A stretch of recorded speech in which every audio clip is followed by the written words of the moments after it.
Alright, guys, we are live again. Sorry for the interruption between live streams.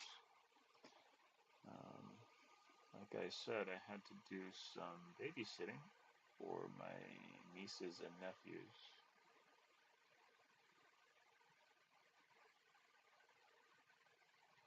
Um, yeah, so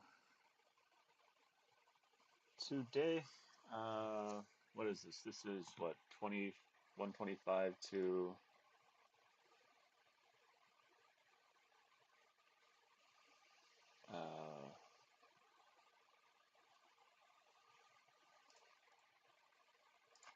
124 to 135. Um, so we're getting there. There, there's roughly 70 more to go, and this is 10 of those 70. So after this is 60. So I'm super stoked about that. Um, to close out on these lenses and then deal with any technical issues, hardware issues um, that people may be having. I'm reaching out to the Canon RF folks. If you read my post the other day, there was some issues. There were some reports of issues with the RF version, so I went ahead and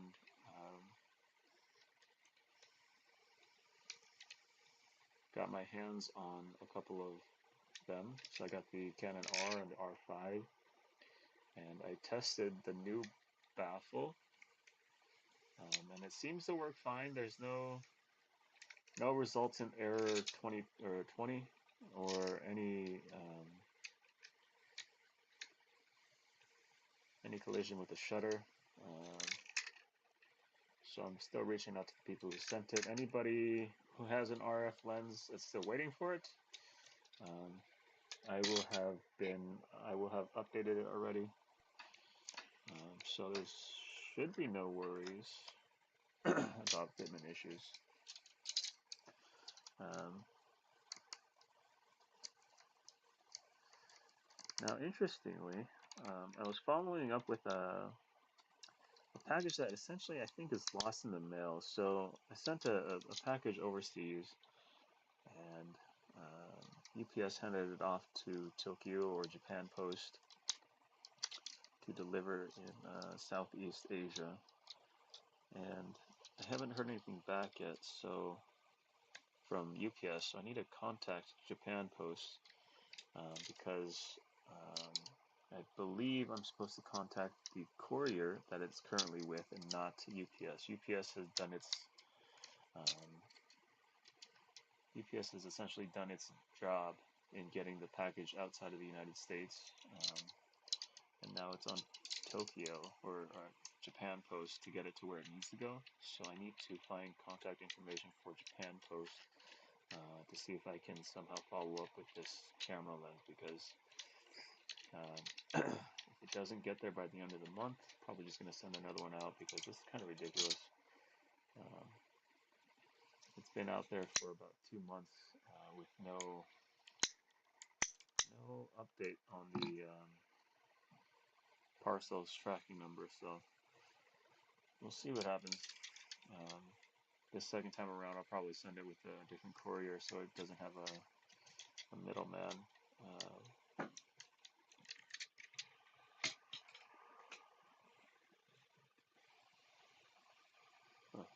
Give me a second.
All right.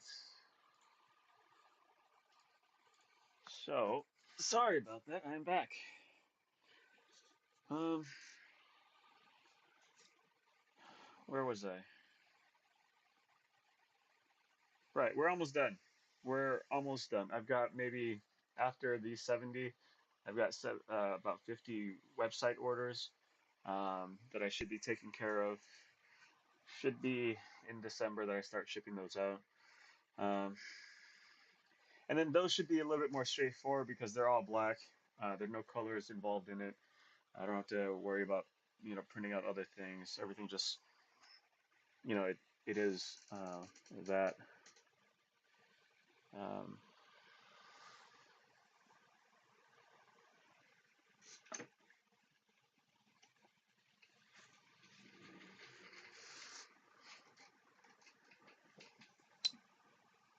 I am having a little bit of an issue with the TPU printer. It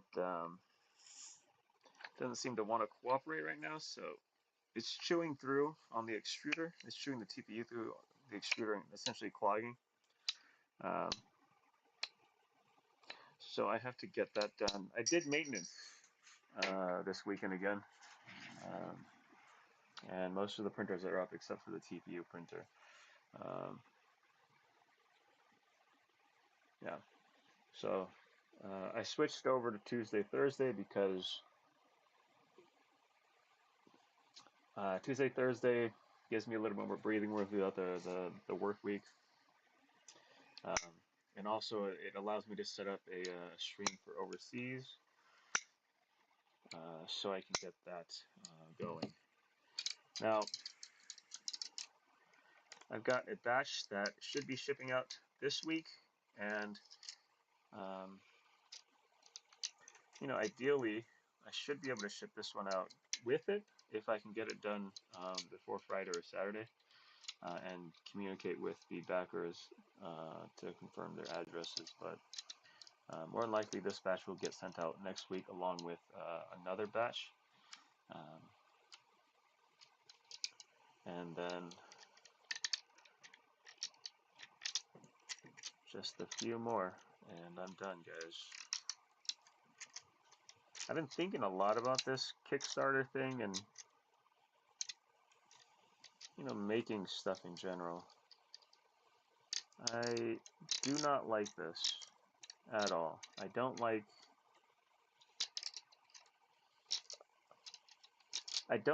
being a playable character, right? I'm so comfortable being an NPC, right? Somebody nobody notices. Somebody's always in the background, just doing stupid shit. Um, I am very uncomfortable with the having to take stage and be a person. Um,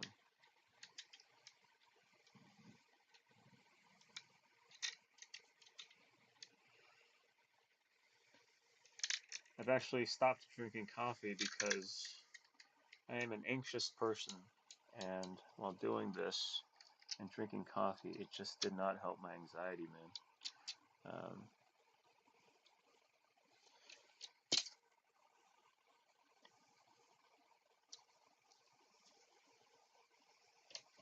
but I'm happy it's almost over. And then just dealing with any technical issues or um,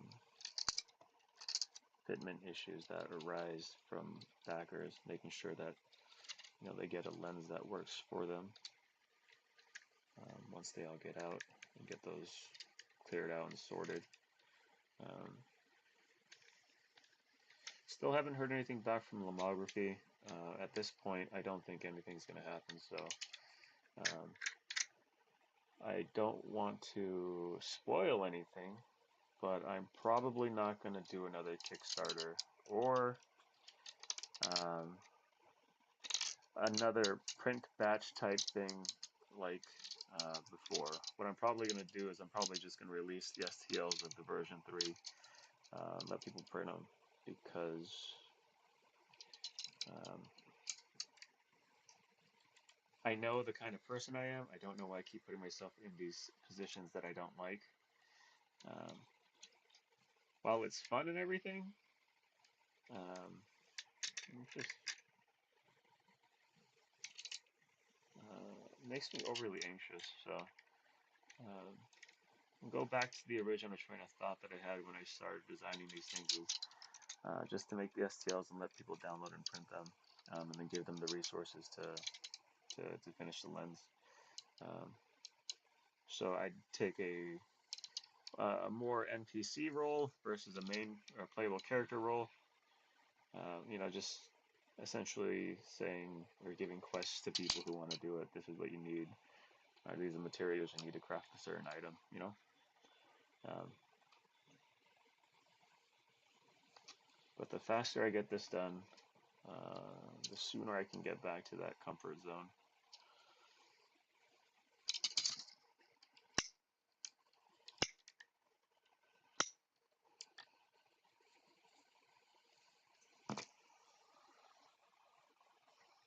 Um,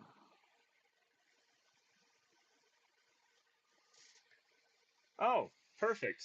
Okay. Yes, I'm glad it's working well. Um, since you're here,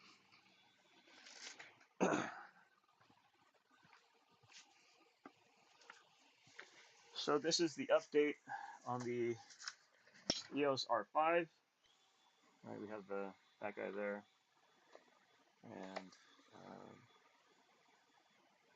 this here. So uh, mounts on fine. Right now, I don't have it fully assembled. This is still going through QC check, so um, I've modified the assembly process, and lens goes in last to keep as much dust out of it as possible to make sure they don't take any damage while going through. But that is that. It's on. Shutter is mechanical, and we have shutter release without lens on. You can see.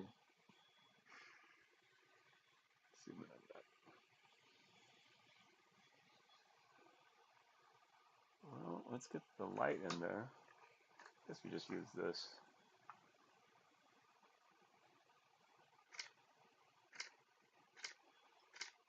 Shutter's going off fine. No error. No card, but it fires fine, and it doesn't look to have any issues um, in there. So, right, still fires fine.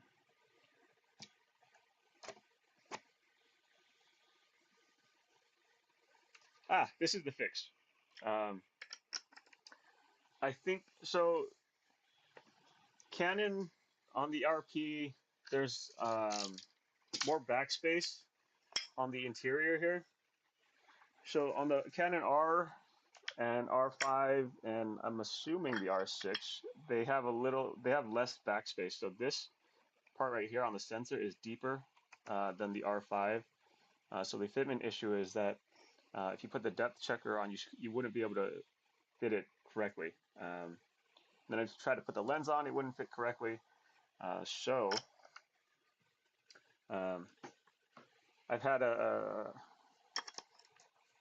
a backer report that there was an error 20, which is um, there's a mechanical shutter issue when they tried the lens. So I'm trying to figure out what's going on, and I mean, it's just that. So I'll probably just send out another lens over to him so we can get that sorted. Yeah, yeah. I don't know. Like to me, it doesn't make any sense. Like financially, why would you mass produce so many different parts for your cameras? Like Sony hasn't changed their design yet. Yet, I think maybe on the R5, the A7 R5. I'm looking at the baffle or the backspace on it. It does look a little bit different than everything else that's out there. So um, I'll have to see on that. The good thing is though, overall, I'd say like 75% of the backers were Sony E mounts, and there was probably maybe 20, even if that 20% were Canon RF, so that amounts to basically 20 to 25 Canon RFs. So I only have to deal with a couple of those. Um,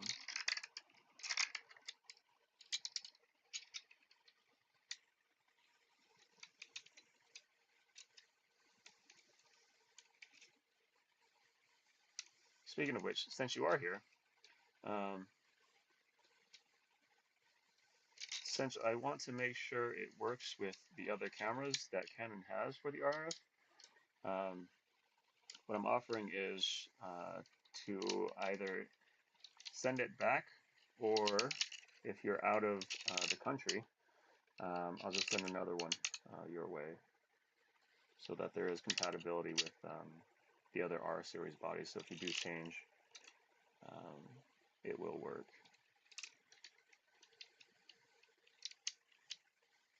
Yeah.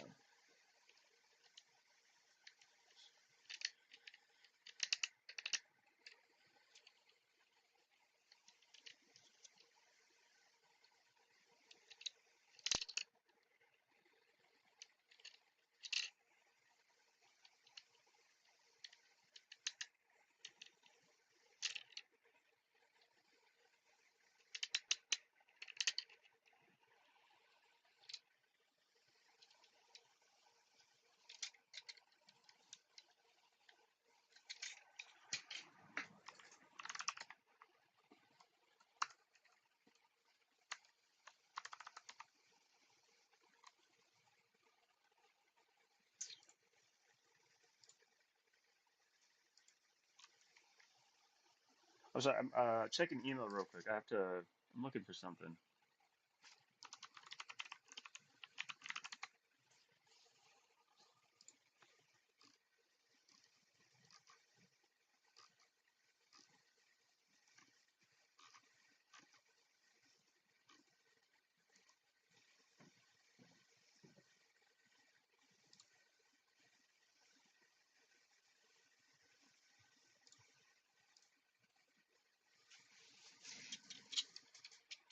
Okay, okay, okay, sounds good. Sounds good.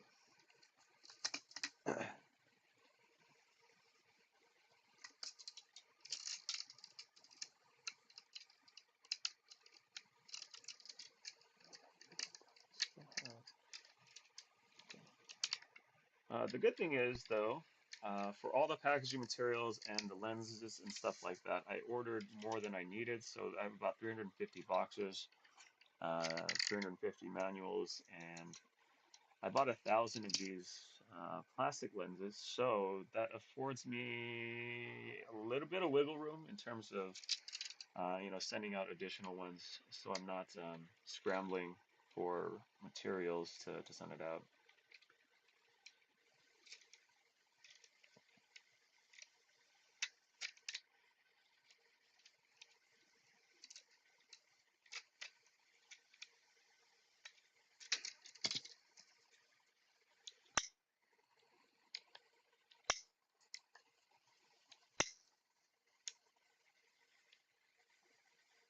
So I was doing maintenance this weekend on the printers, and I usually allot a couple of hours, maybe like 3 or 4 hours. Um, and I know I shouldn't because it always turns into an all-day fiasco, you know?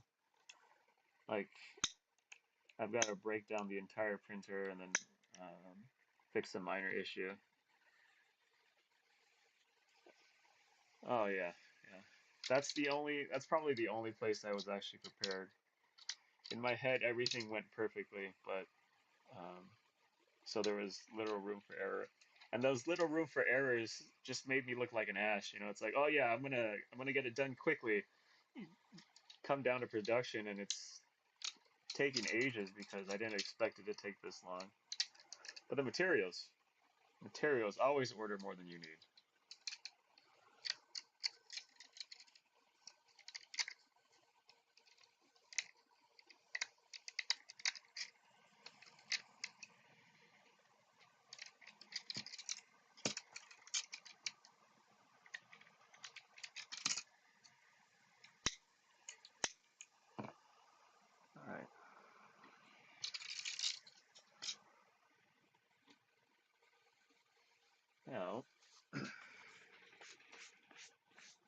wonder if I'm going to trip anything if I do this.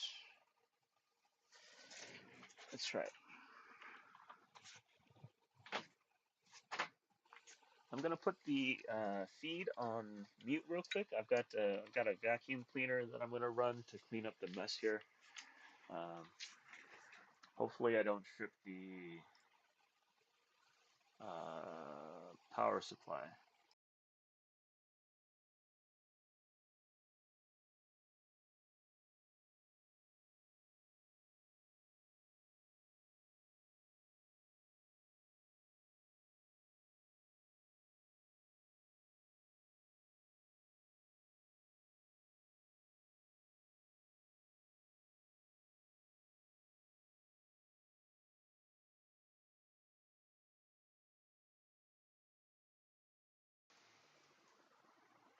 All right, Connor, I appreciate you stopping by. I'm glad you got it. I'm glad it's working for you. I'll see you next time, man. Take it easy.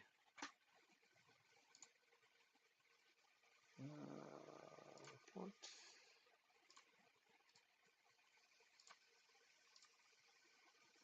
Report. Okay, and then report.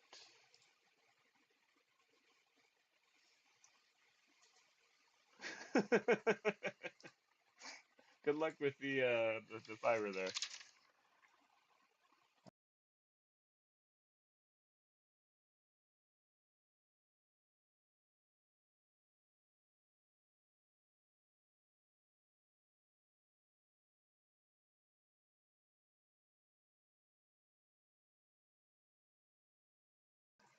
All right, we're back.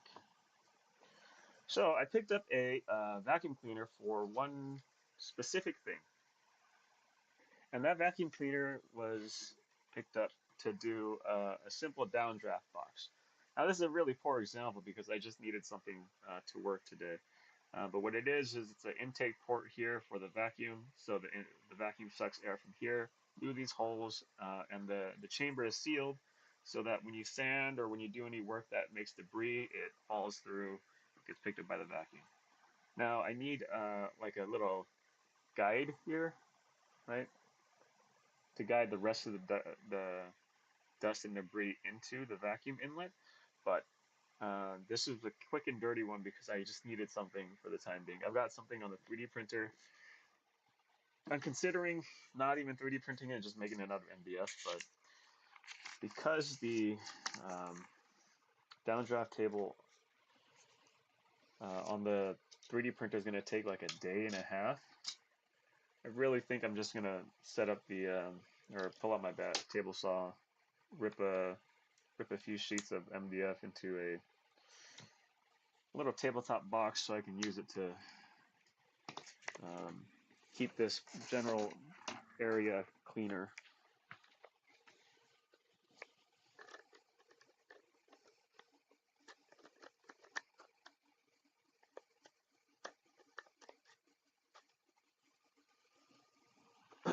Uh,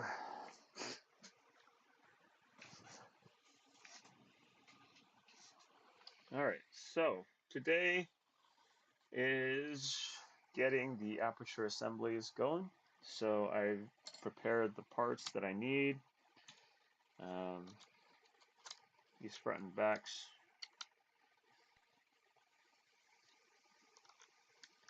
I'm going to drill the holes. I'll do it later. We're just going to assemble them right now. So we've got our boxes of aperture blades here. And these are all slightly different sizes. The printers, while I try to get them to print as reliably and as consistently as possible, different variables make things print slightly differently. So you've got less thermal expansion or thermal shrinkage, whatever. Some are a little bit closer to the bed, some are a little bit further from the bed.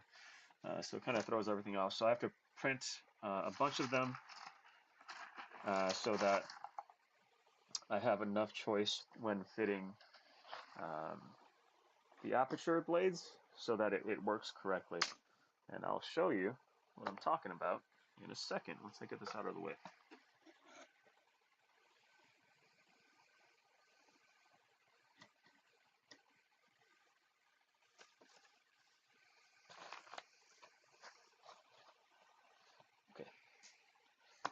let's get started. We've got an aperture track that was cleaned up on the downdraft table. Um, and we're going to throw in a couple of blades, see how well we're doing. Way too much wiggle. And while some may not fit here, some will fit for the other ones, so I keep everything. That's not going to fit.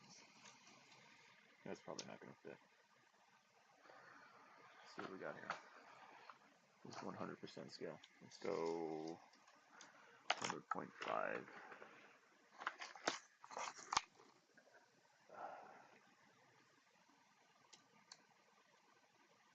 Better, but you can still definitely see some wiggle, and that's what we're trying not to get.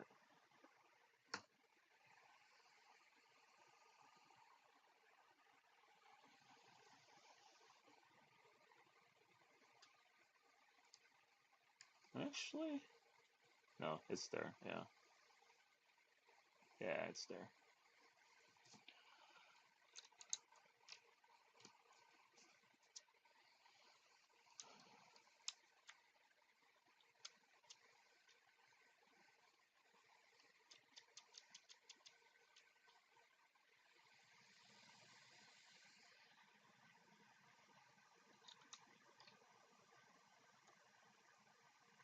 This one. Nope, that's actually the worst one. It's crazy.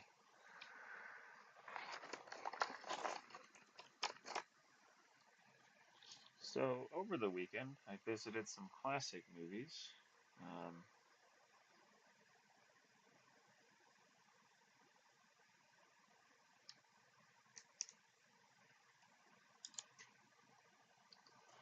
right. I watched Stardust. Um, Neil Gaiman's Stardust. That's too big. Still one of my favorite movies. It's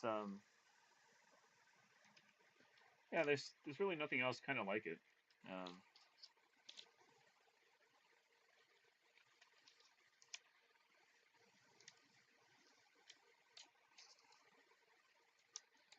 I think that was one of Henry Cavill's first roles. Perfect. See, there we go. Got to search a bunch of them to find the right one. It's kind of tedious, but it works. Leo, how's it going? So I'm changing it to Tuesday, Thursdays because I'm looking to see if I can get the stream on a weekday, or I'm sorry, on a weekend, at a later time so that folks on the other half of the continent or the other half of the world, um, so it's at a much more convenient time for you guys. Um, I'm gonna set it up in the next couple of weeks here, so give me.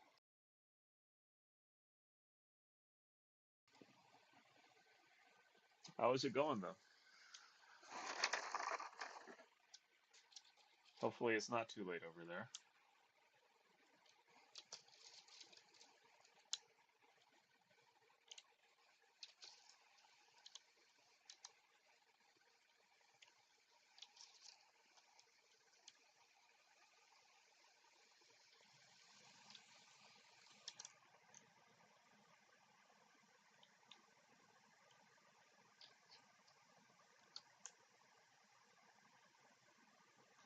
Ooh, okay, okay.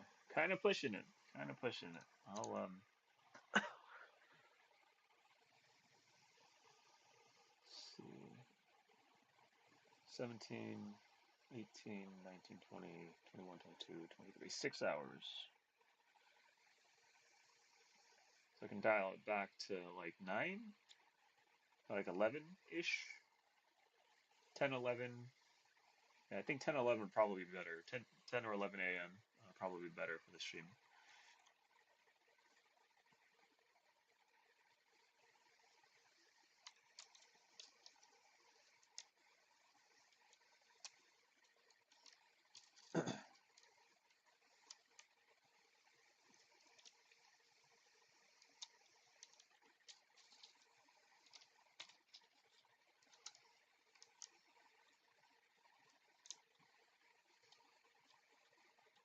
That's good.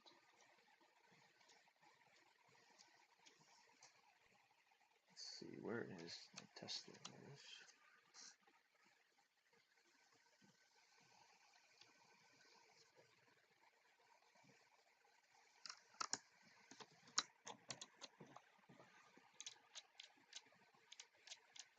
That's good. Clean up the blades. I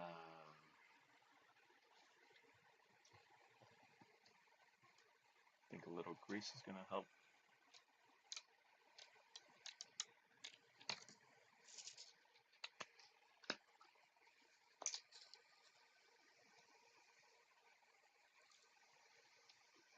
No, that's bad.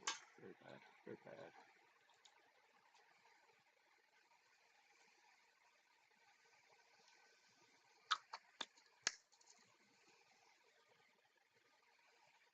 Scissors.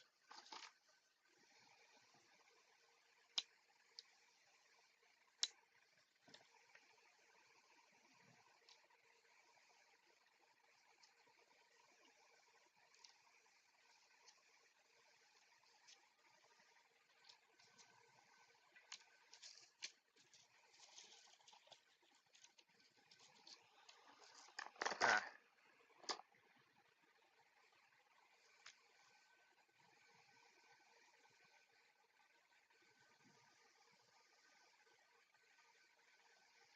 Yes, it's exciting. We're almost done. So I can get to the website for this, and then I can go back to hiding in my cave where nobody knows who I am. Um,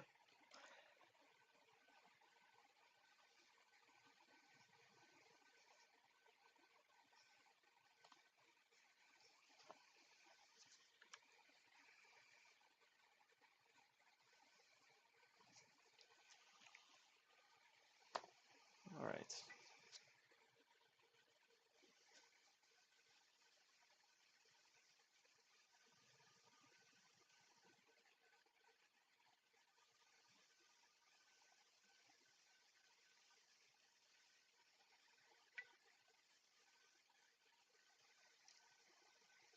I am, yes. Would you like to see the setup? I can show you it after I quiet my phone.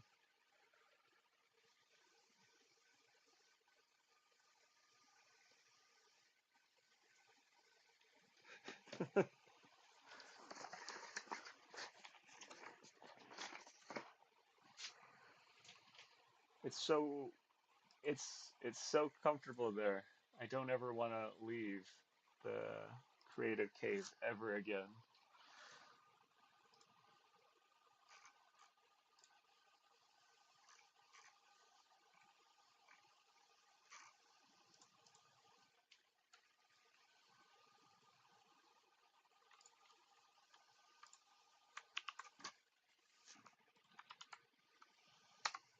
I believe that link should work, but what it is it's a modified Game Boy Advance that has an HDMI out, um, and that HDMI out is just sent through a capture card and recognized as a like a camera. So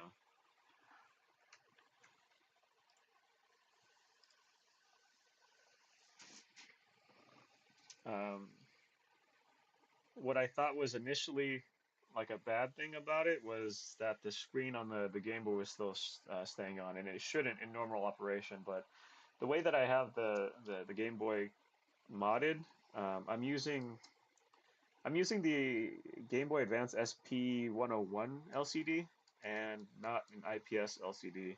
With the IPS LCD, it would shut off, but there's external power being drawn from the Game Boy to power the backlight on the uh, GBA 101 screen, and that allows it to still stay on. And what that does is it gives me essentially like a selfie view, so I can make sure everything is in frame without having to look at OBS.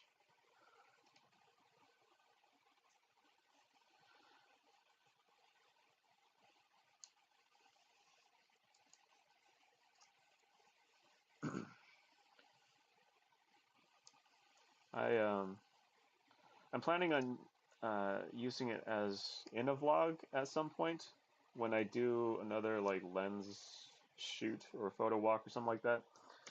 And I'm probably going to,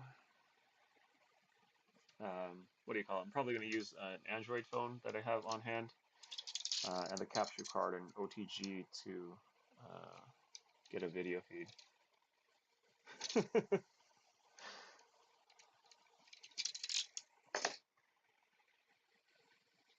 All right, let's get that.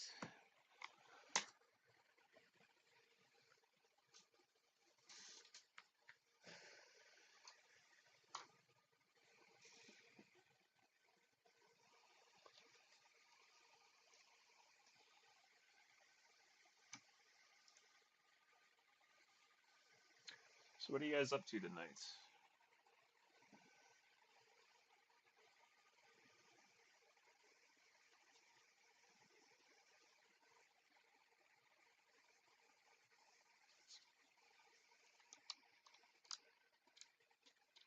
That's good. Very good.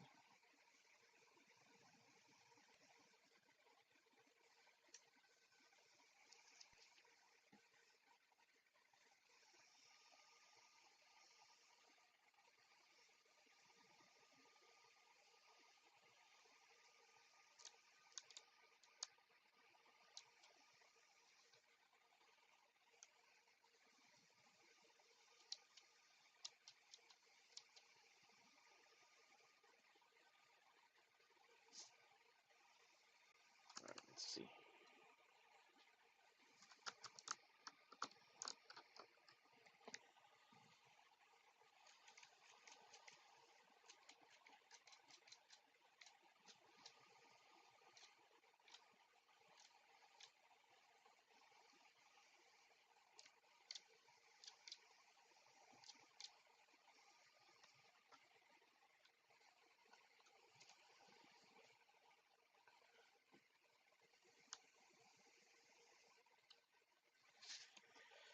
So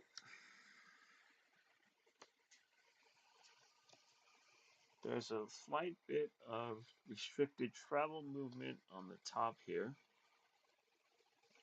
which means it's not fully opening. And I need to shave off just a little bit to get it a little bit smoother.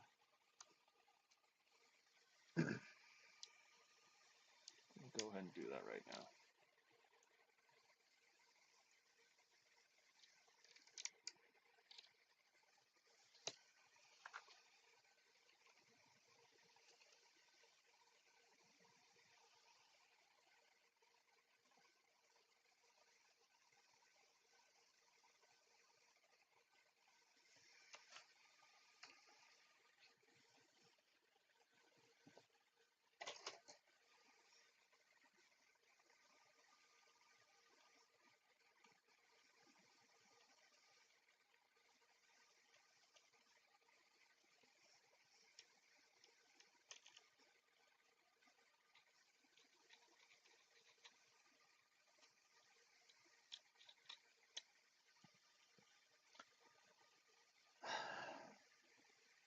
I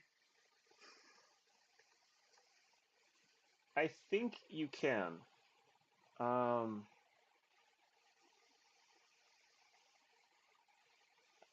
I think it is outside the realm of something like a T-shirt, which cannot be copyrighted because it is a simple garment.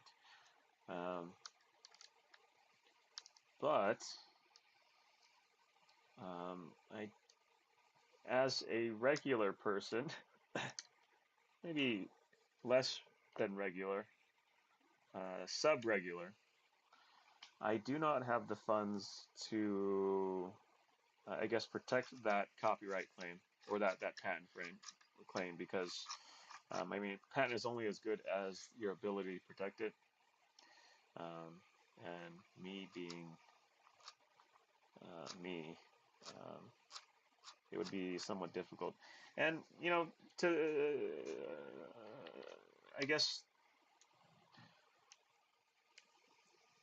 personal philosophy is that we as creatives we build on other people's work, right? Um, our own personal styles are defined by exploring other styles and other people's work. Um, you know, what we do as humans, we do on the shoulder of giants, and to, I guess, to stifle any type of growth is.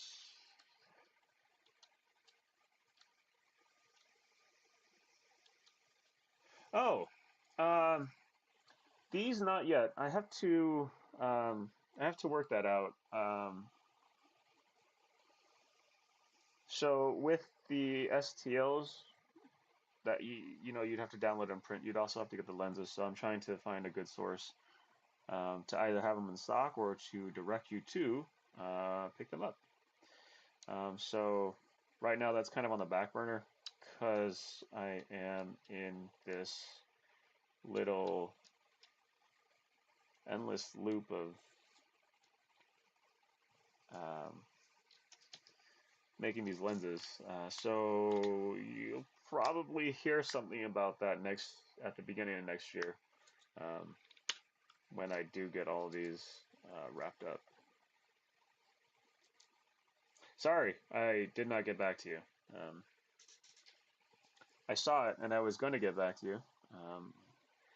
It's just um, these things here.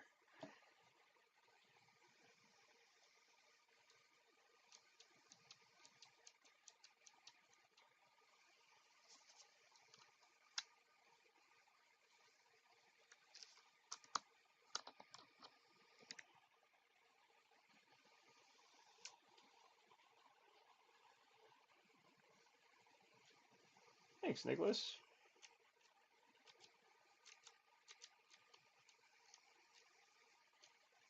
That's better. Yeah, that's better. Is it?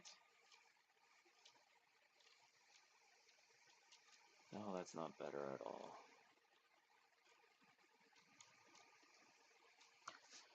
All right, what's going on with you?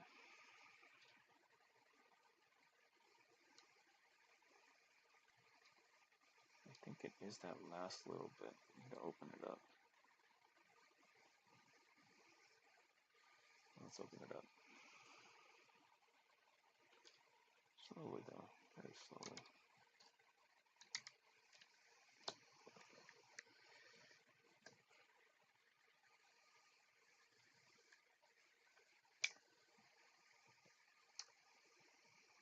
So, like I was saying a little earlier, I'm working on getting a downdraft table printed or assembled.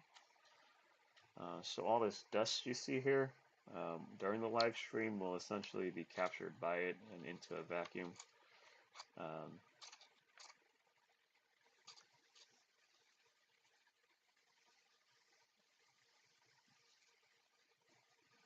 that is very true.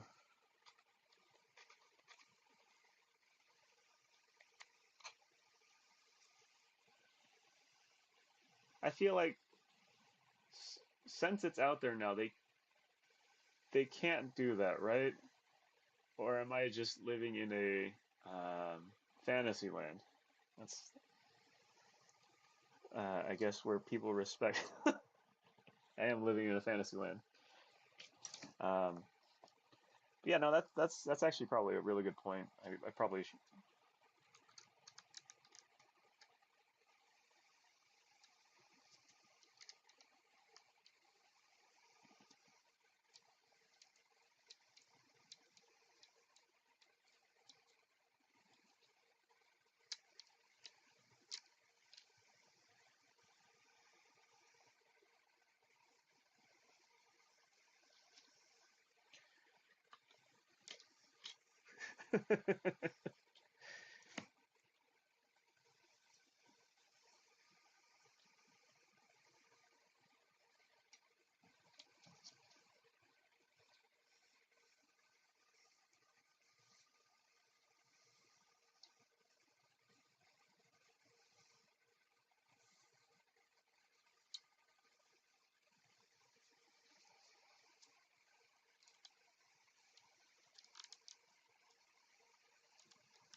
Still too much resistance.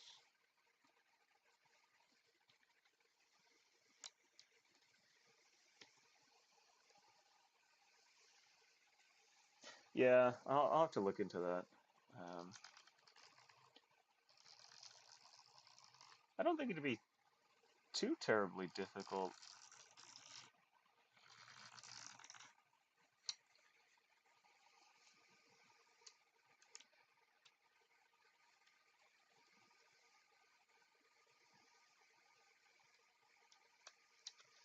The last little bit catching too much.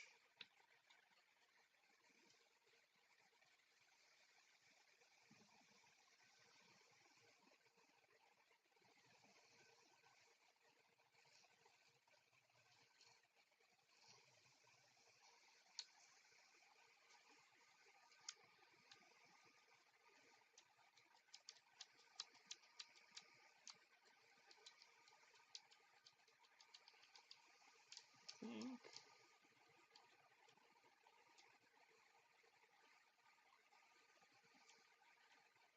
No.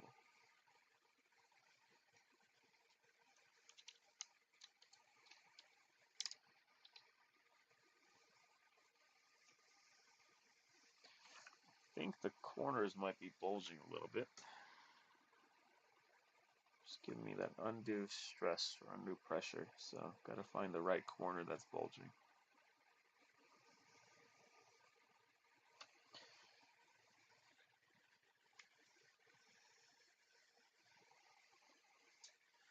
I believe it is this one.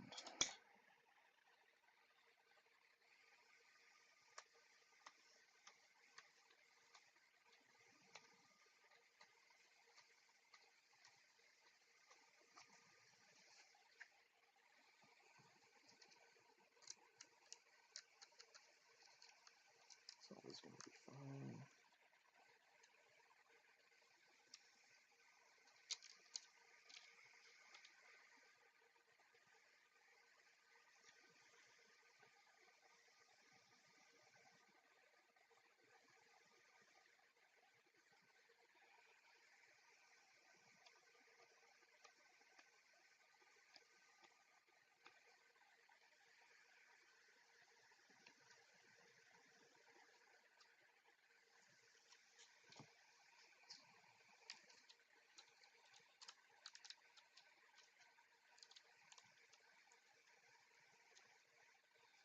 Let's try that.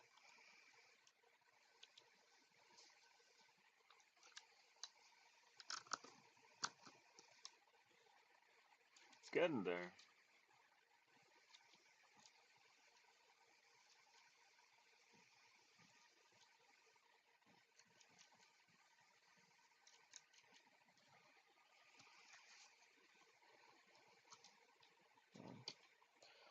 So my sister, um, she had a flat tire, and we were going to swap out the. She called me, and I went to go swap out the tire with a spare. That's what I meant to say. Um, so I'm going to swap out the tire. I'm unlocking the or breaking the lug nuts off first, and I try to break it off, and what happens is instead of breaking off in a clean fashion, the stud breaks off. So I'm sitting there and I'm like, oh no, what's gonna happen? Right? So we can't we can't reliably swap the tire because if I break any more lugs or any more studs, we're shit out of luck. So what I had to do is I had to slowly roll to the gas station, get some air in the tire, and then just make our way uh, out of there. But so now this weekend I have to replace a wheel stud, possibly more than one because the condition of those wheel studs super rusted, um, and I'm pretty sure it's going to snap. Hopefully the impact gun is a little softer on it than me putting my body weight on the. Yeah, hopefully an impact wrench will do less, you know, shearing damage to the wheel stud, so that we can save the other four and only have to replace one of them. Uh, but I'll have to replace that. Then we'll take the car over to the tire shop, get the tire replaced. You know what bothers me the most about these these new tires is if you have um an air pressure monitoring system. Technically, you can't get a patch. What has to happen is you have to replace the tire. If you do get a patch, I think it throws off um, I guess the metering system, and you'll always have like a an error on your dashboard. On my Jeep, I don't have to worry about that. I can patch as many tires as I want to.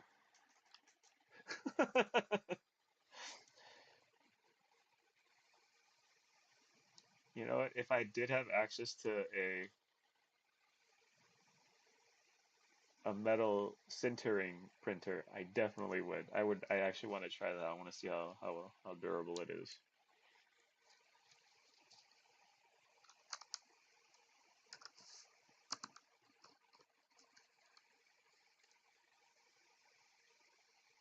That's better. Yeah, we just swap it out. There you go. This guy goes back in. All right.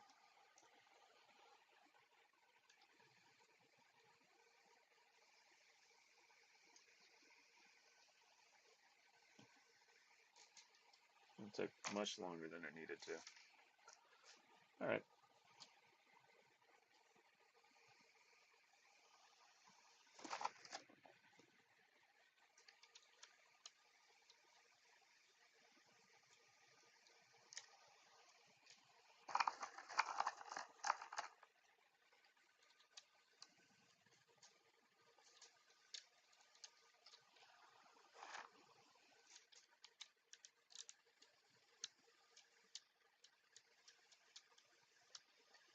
It's a little stiff. It's a maybe. Nope. Too big.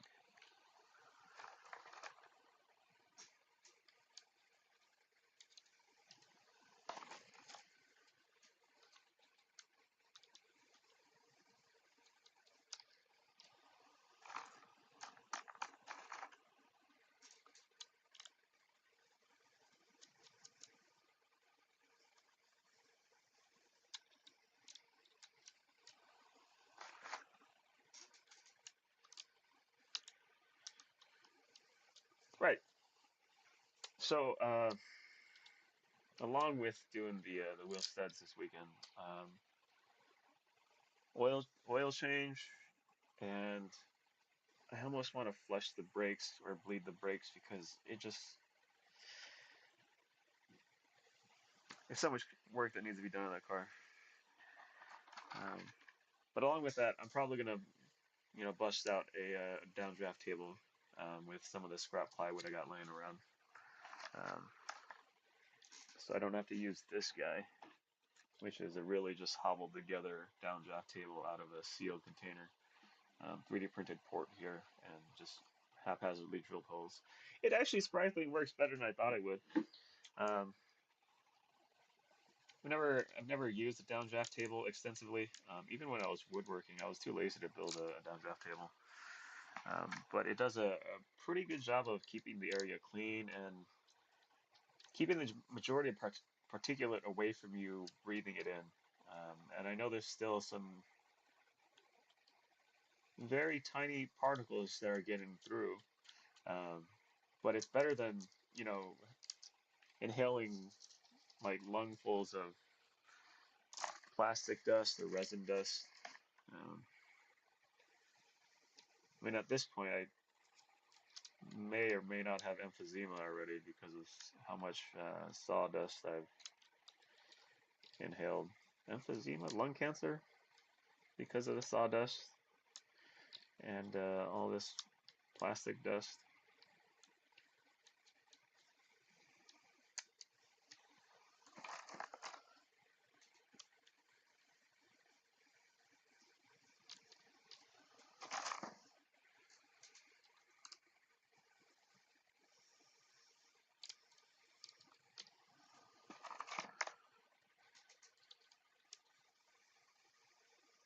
Oh man, that's a really good fit. Yeah.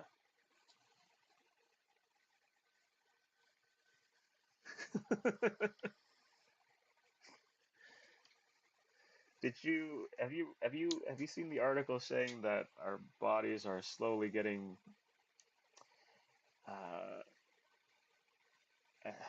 we have a steady growth of microplastics in our body at all times now. Like everybody, nobody's escaping it. It passes the from mother to baby in the womb. Everybody has some sort of microplastics inside of them now. It's absolutely bonkers.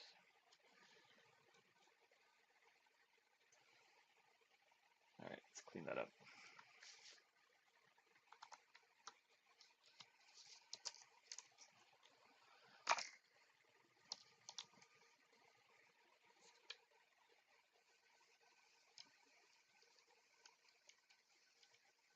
Oh man, that is terrible.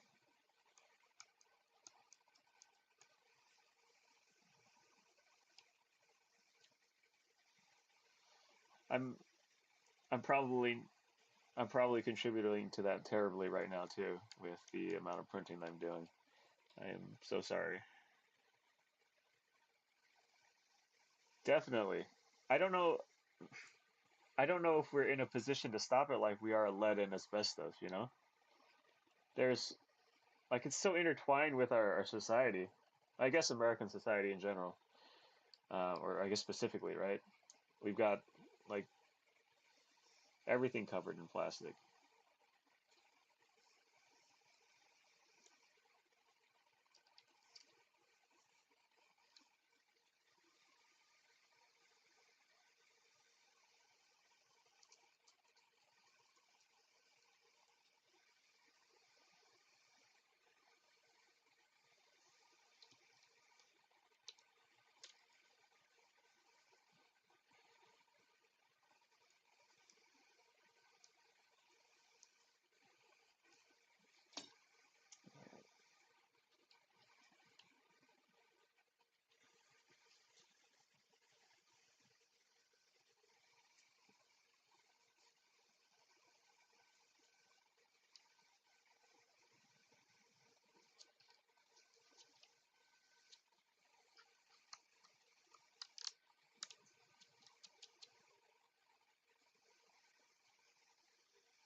What is that?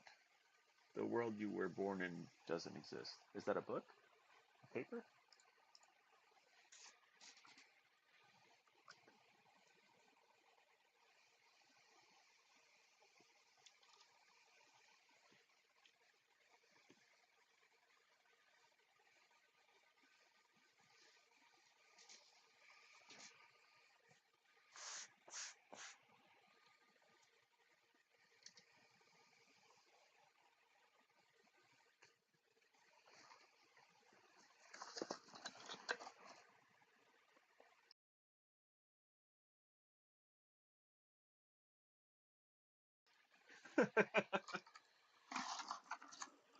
I'm so sorry. I'm so sorry.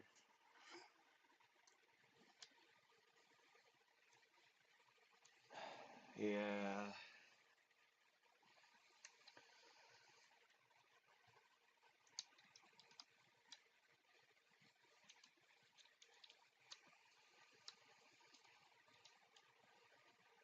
that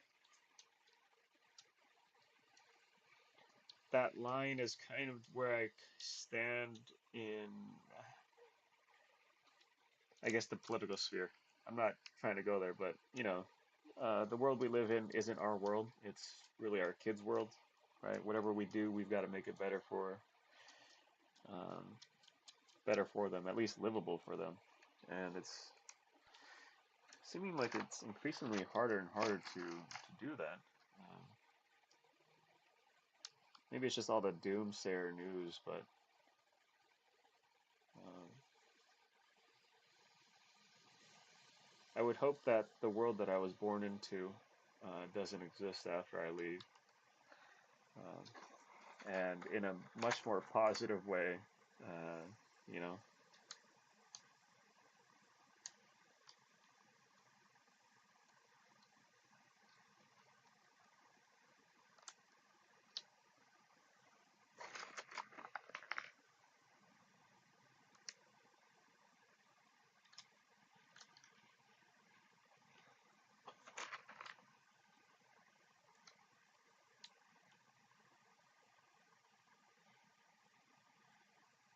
that's the one. That's the one.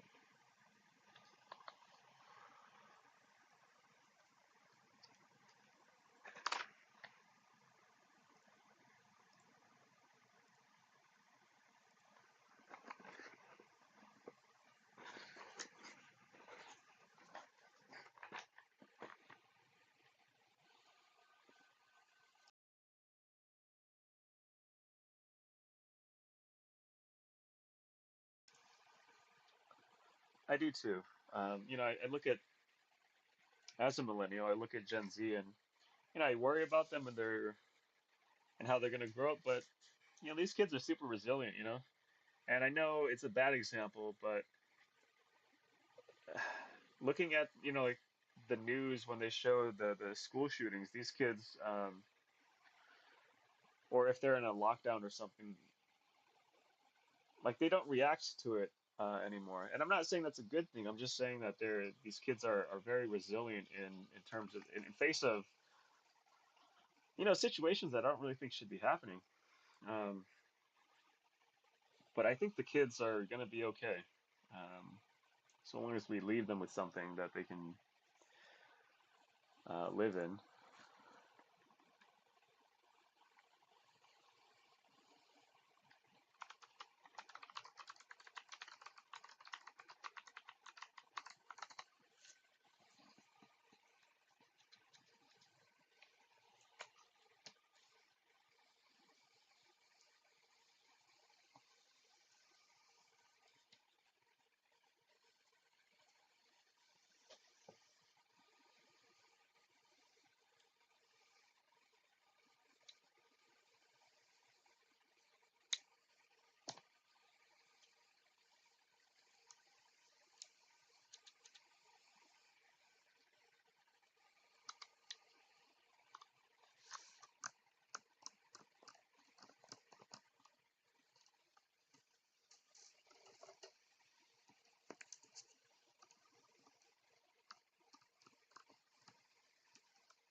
It's a wrong blade.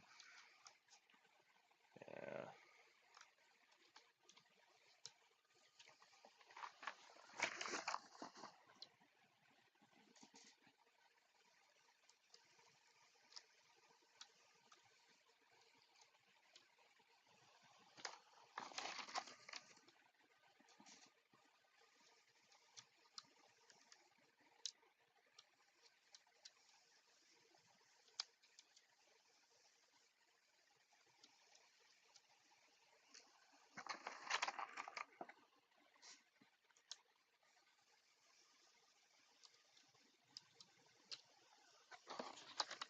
definitely going to be a tough one.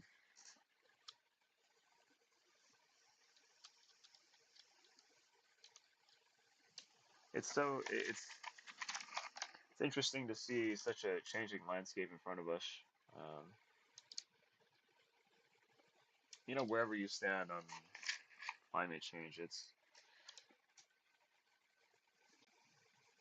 one thing that can't be challenged is that temperatures are rising, storms are getting worse.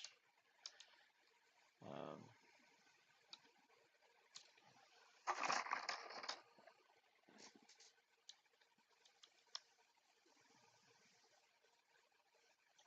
I'm hoping some of that uh, growth in technology goes to combat climate change or give us alternatives to, um, petroleum products.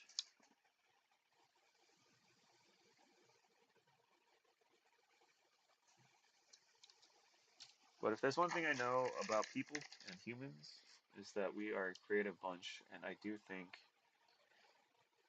think we can save ourselves from this because we are, um, by our very nature, adaptable, and we've always bend nature to our will. Man, the way that everybody's posturing right now, I feel like I feel like you're right. We got to get it out. Um, this slow kind of build up to a recession in the United States um, is great for the news cycle, but you know, can we just get it over with? Yeah.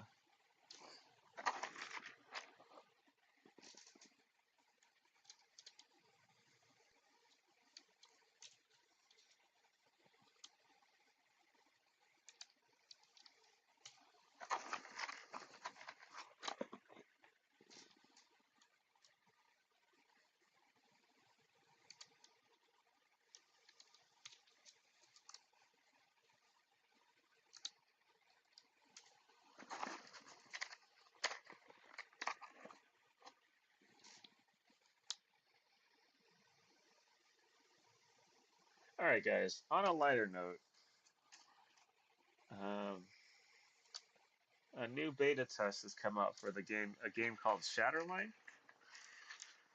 I tried it out this weekend. It was okay. Okay, it's no Call of Duty, of which I haven't played in like 10 years. Oh, that's no good.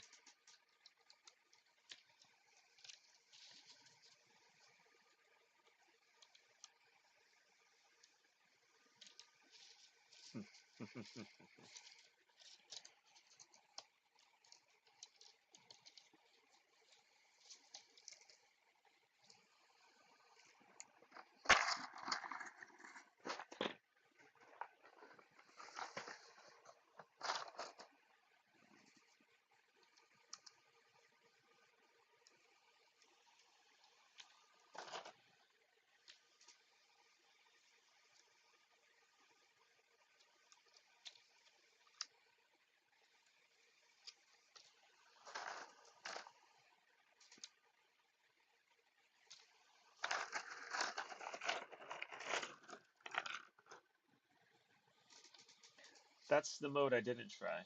I'm kind of interested in the three-player PvE.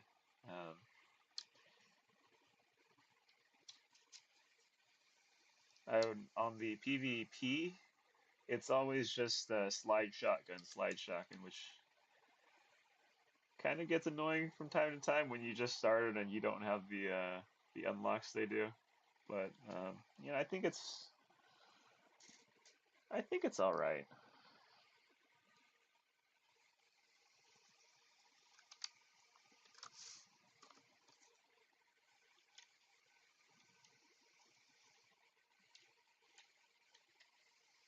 It's good. It's good. That's good.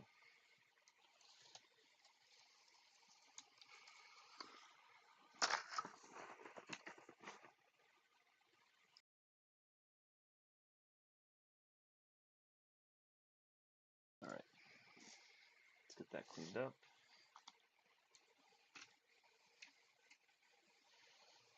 So what are you guys up to tonight?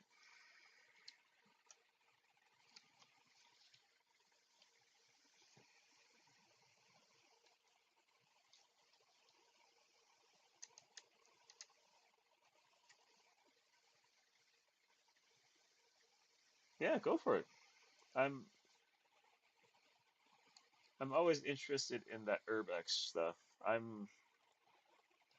I don't know where to start. I'd like to start doing it, but I just don't know where to start or how to start or how to trespass without getting caught, you know?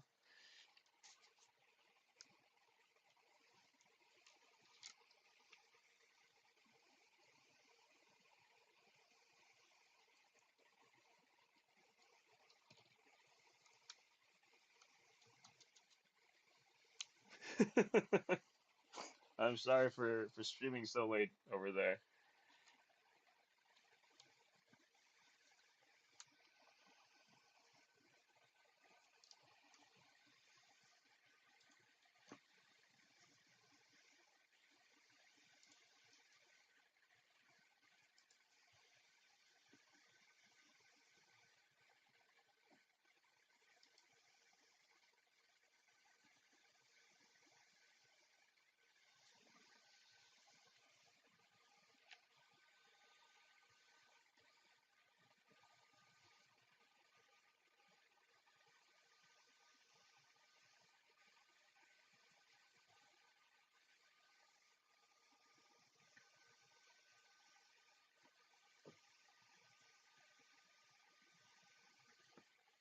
What's the camera setup on this one?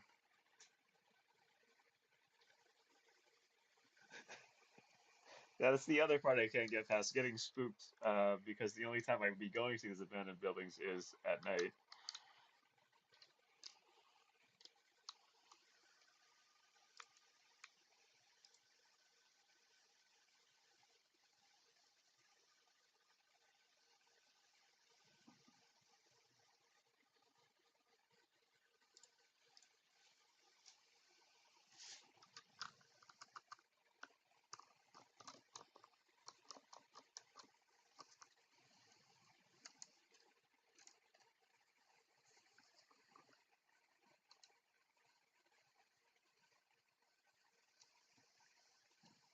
Strange.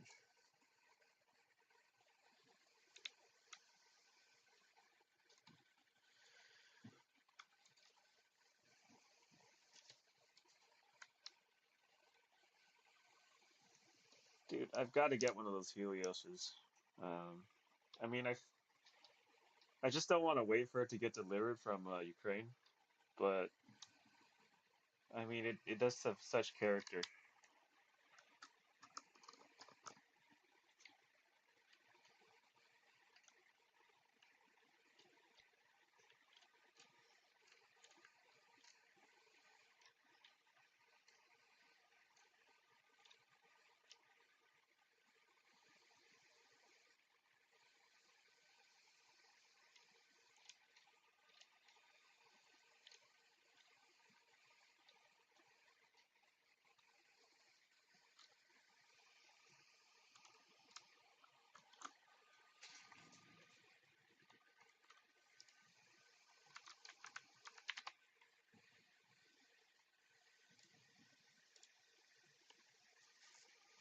Leo, speaking of Spain in general, um, I've been interested in the Camino de Santiago, or the I guess the way, right? Um, the multi-country trek that ends in Spain. Have you done anything like that? Have you done the Camino?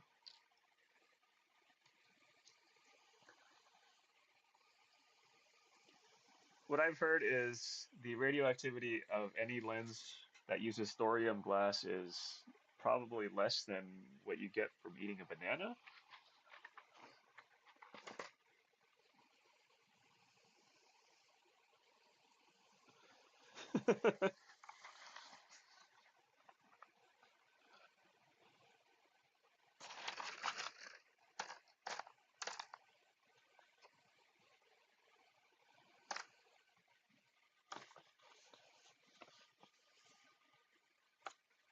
Oh man, how was it?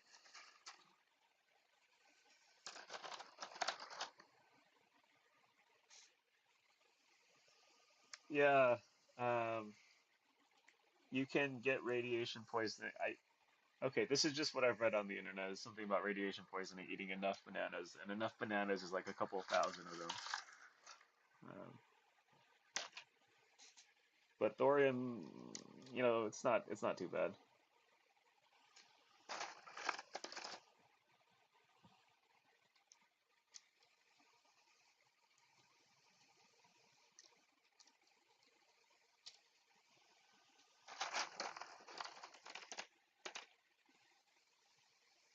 Connor, have you tried the Lomo LCA's, the 32 Minotaur lens?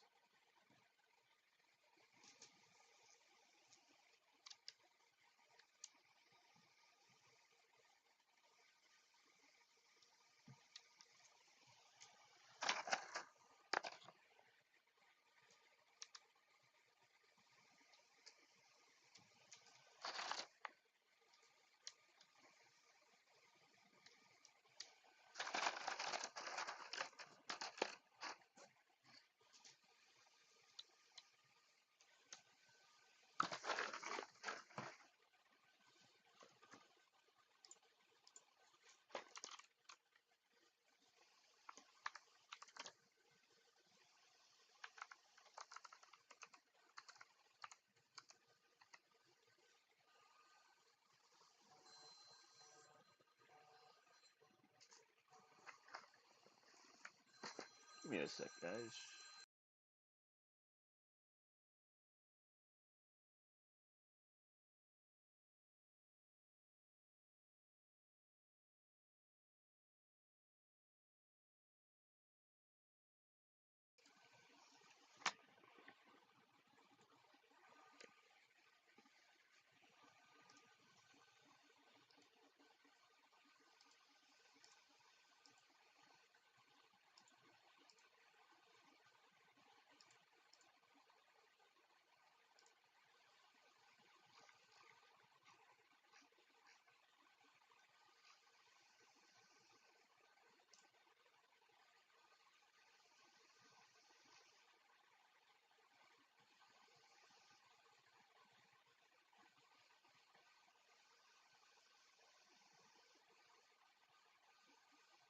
Oh man, I might actually have to pick one of those up along with the Helios.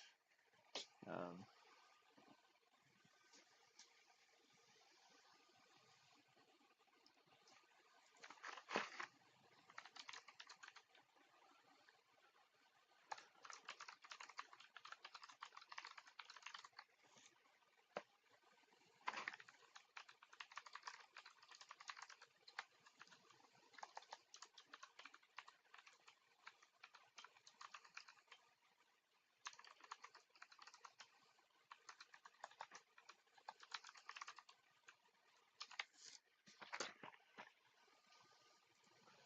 the lens I'm shooting on, this guy, um, it's supposed to have interesting characteristics, but I think it's just a fairly standard film lens.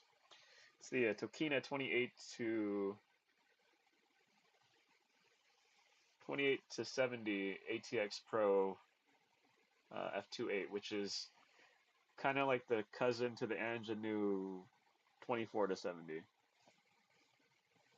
Oh, oh, how long did it take to get here?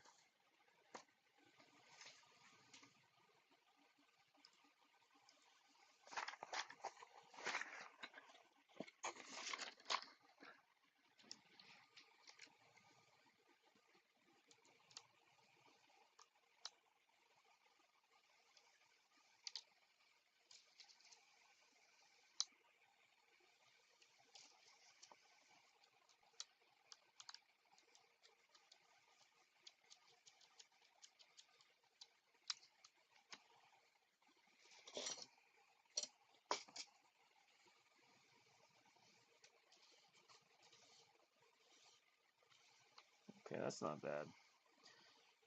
I guess that's the I guess that's the premium of being in the States, right?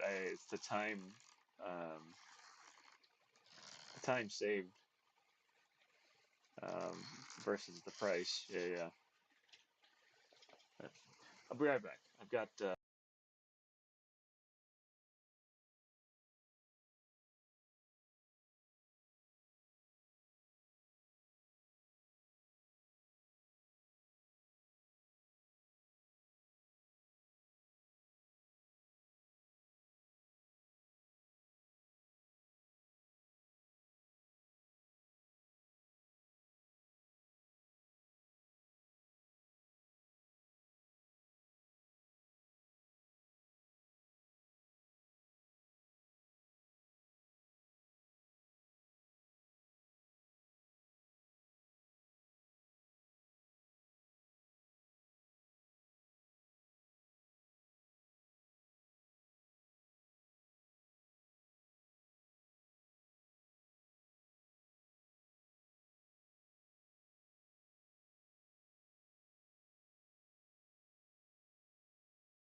So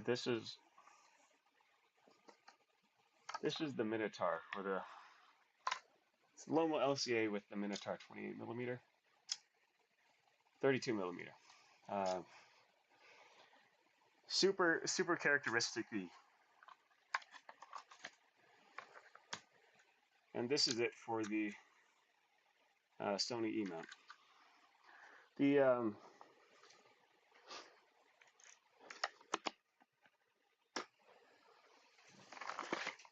let me see if Lomo has examples.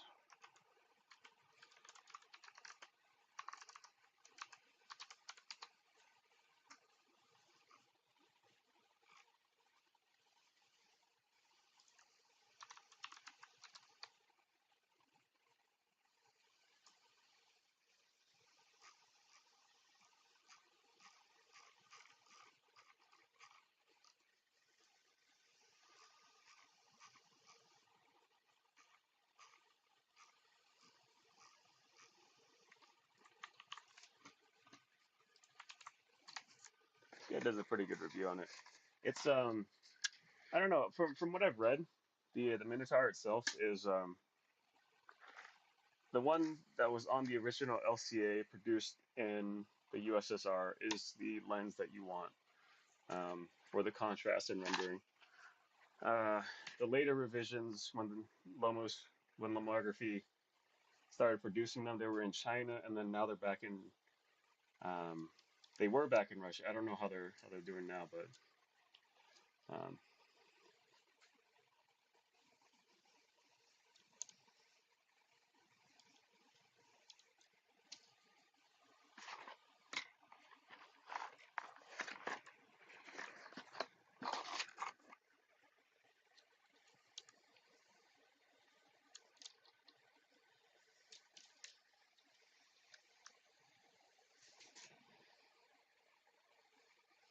I think that'll do. Let's try that.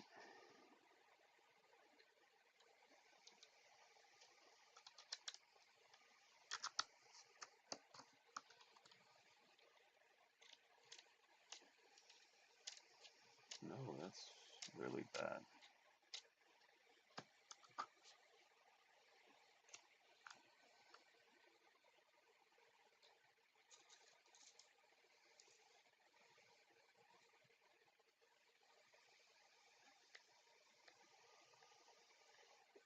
I think there's another mirror optic that I want to try. It was built originally for the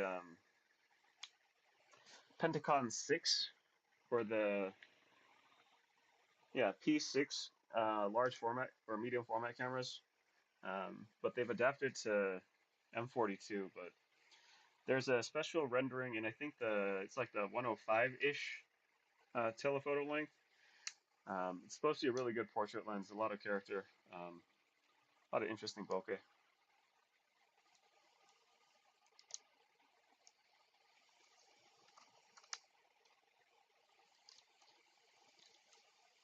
that is actually a lot better.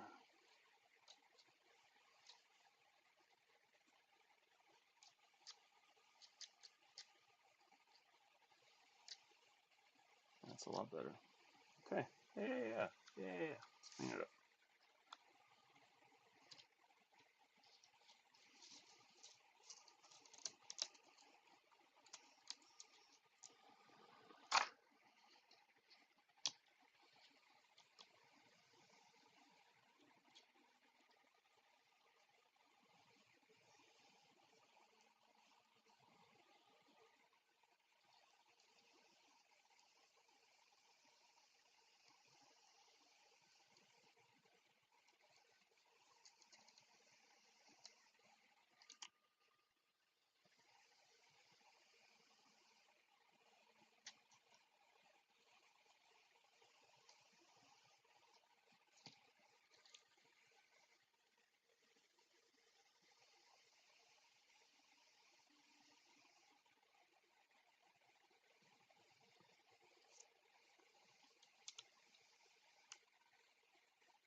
Yeah, that one in particular, the one that he reviewed, seemed to lack a lot of contrast.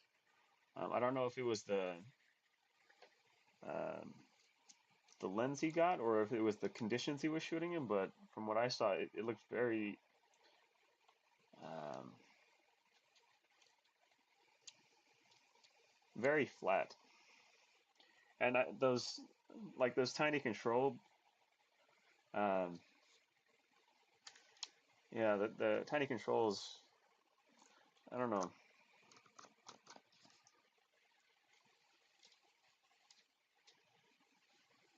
It's fantastic, fantastic.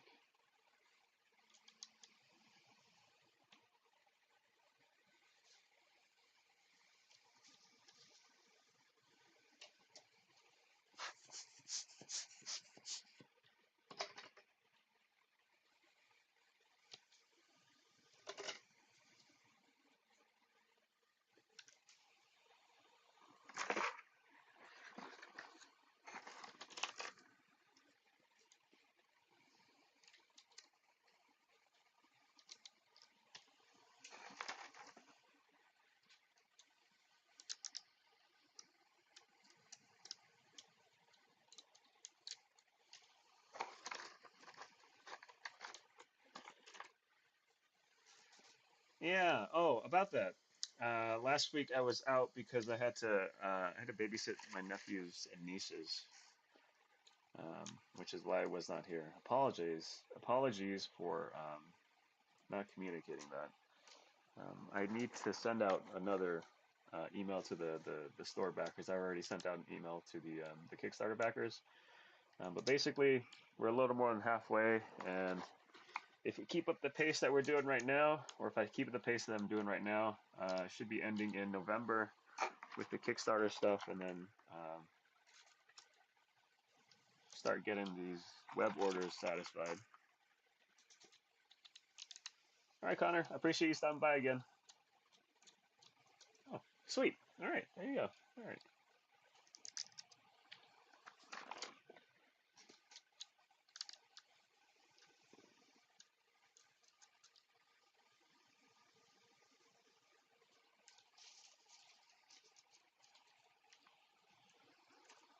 While I'm waiting here, I'm going to.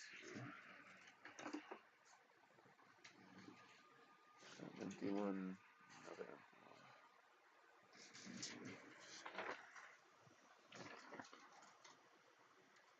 Let's get continuing these.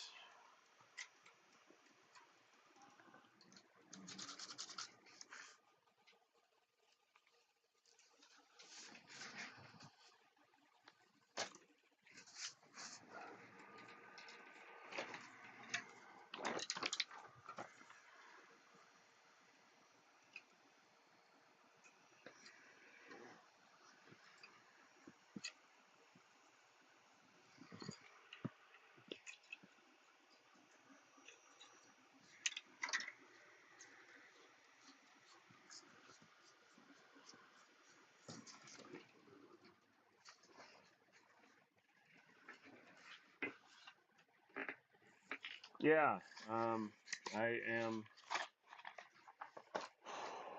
feeling a little better about it now that I have it sorted. Um, it's a little hiccup, but it should it should be good now. Anything after this week that I'm working on for the Canon stuff should be sorted. I just have to contact maybe like a handful of people, maybe 5 or 10 people, to get that sorted.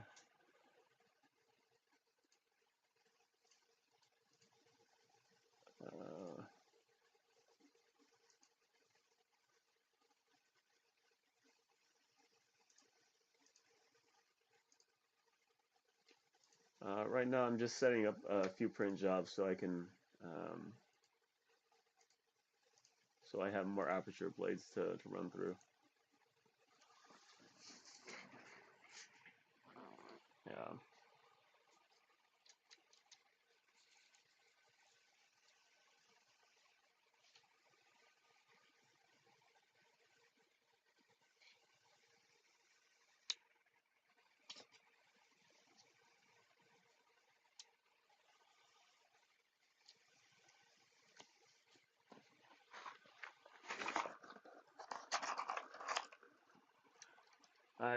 I messaged one of them on Kickstarter, and he had an RP, um, and I was like, if you can hold off until I can verify this. He was like, I can't wait. And he threw it on the RP, and it worked fine. So I mean,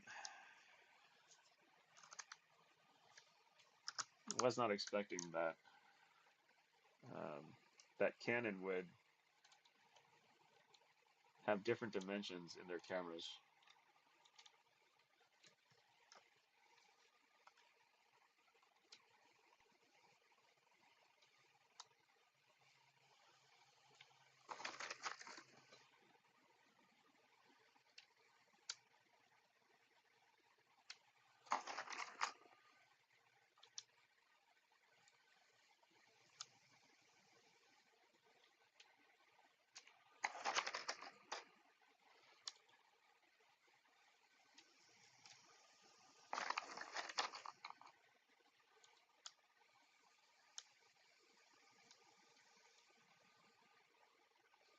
That's the one.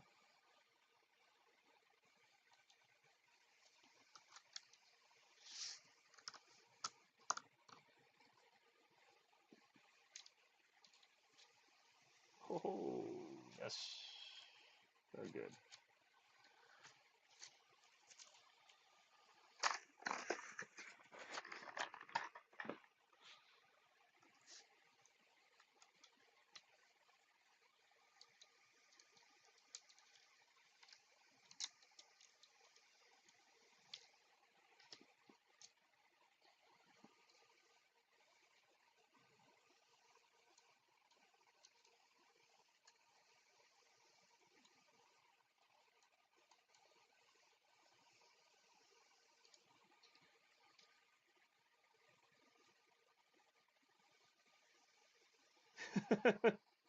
All right, Leo, I appreciate you stopping by. I'll catch you on Thursday.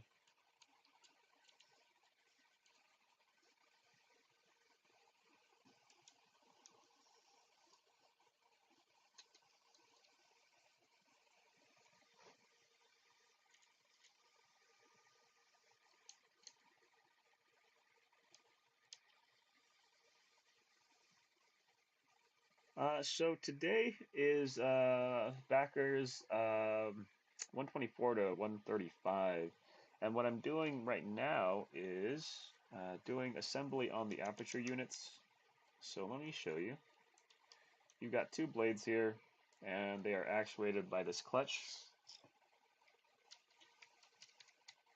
And when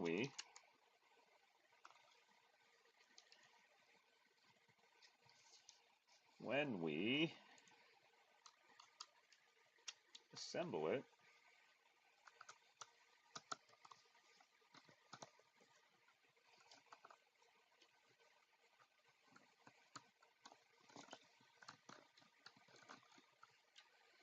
course, it's not going to work.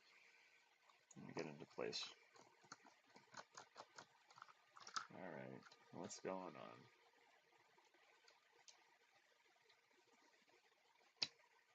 Oh, that's what's going on. Give me a sec. They are upside down. But right now we're batching out the assembly or the aperture assemblies for the backers 124 through 135. There we go. And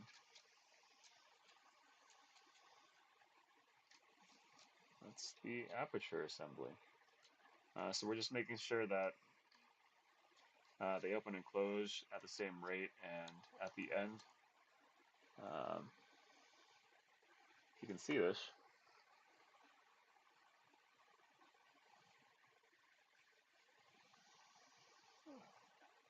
You want to have as close as possible to equal aperture when stopped down. Um, that is what's going on today.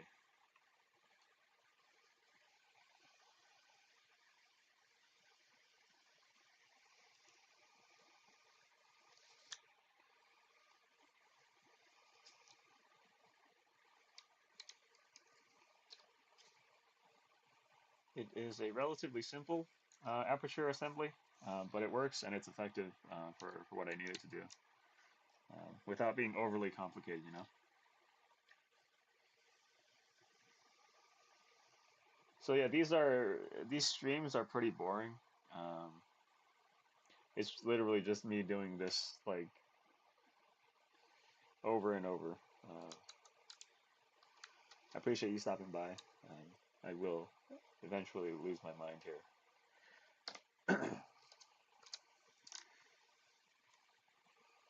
So what do you have going on today, Lewis?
How do I feel about that?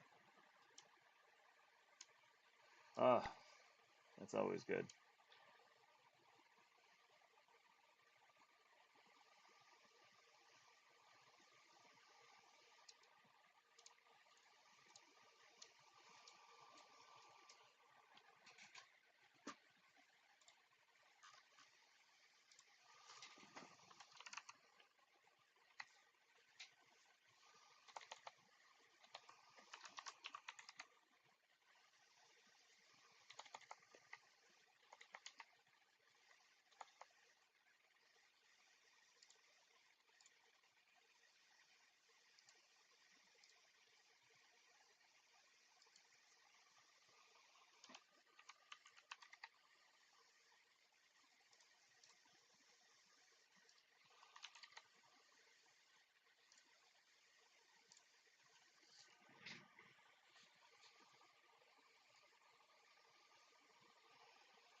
Uh, if you are part of the Kickstarter, you could get it through there.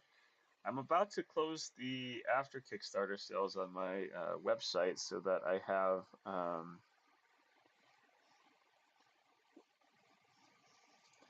so that I have enough just in case I need to replace some of them. But if you want to, you can head over to my.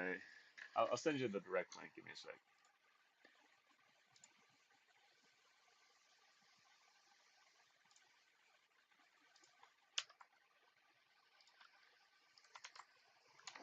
So I have to update this. It says deliveries are probably going to happen after July, which is obviously not the case. Website order is probably going to happen after November or at the end of November. Um,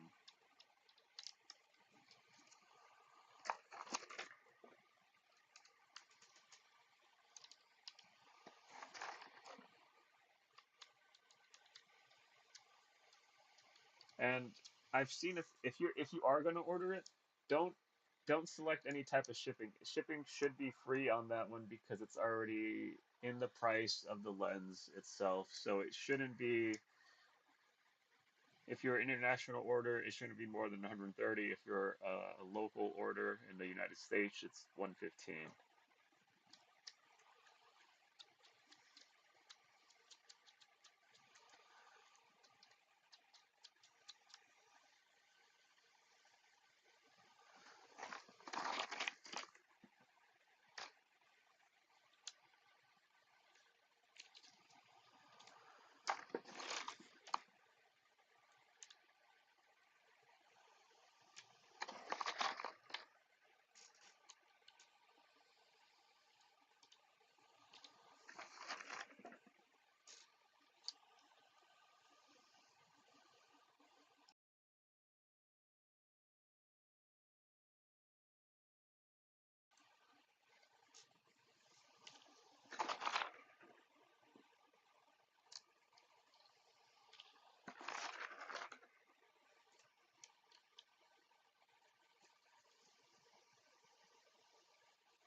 So one lens from start to finish is about 2 to 3 hours, um, and that's if all the parts are cleaned and processed.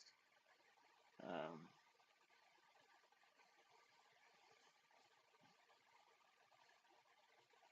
yeah, it's if if you are interested in watching or seeing how long it takes, give me a second here, and I can.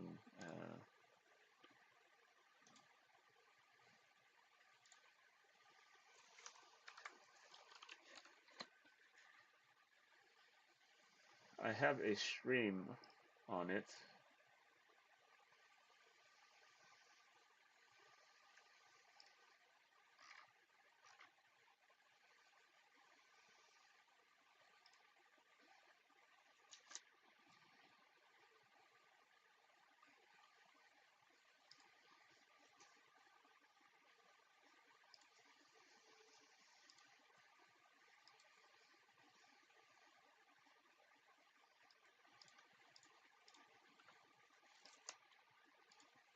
So on this one, timestamp is like an hour, but that's with everything processed, everything selected, pre-selected before the build. So um, there's a little in between where you don't see me, scraping away to make the difference, so it, works smoothly.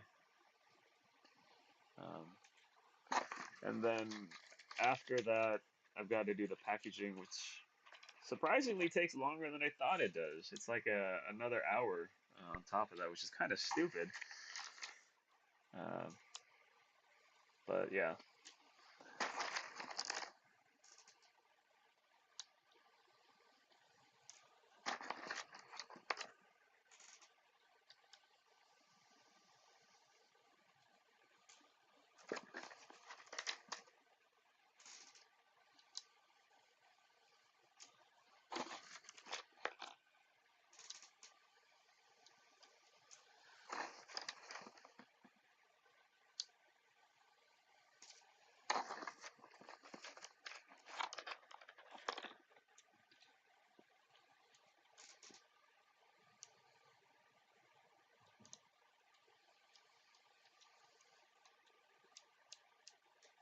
That's it there.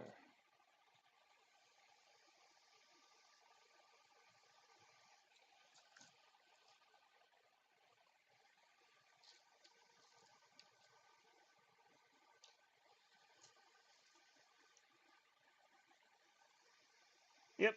Right now they're still in their protected packaging. Um, so they only get opened once they're ready to go, which is the last step that I do now instead of like an in-between step. I do lens placement last so that I can make sure that there's as little dust as possible on the lenses themselves. So there's less cleanup in the end.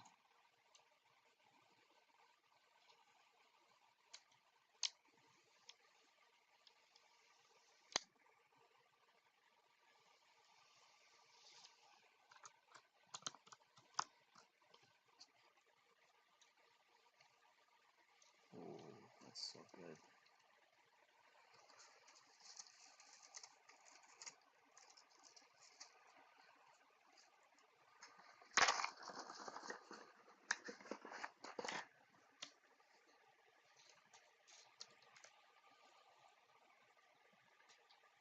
If you see on the screen,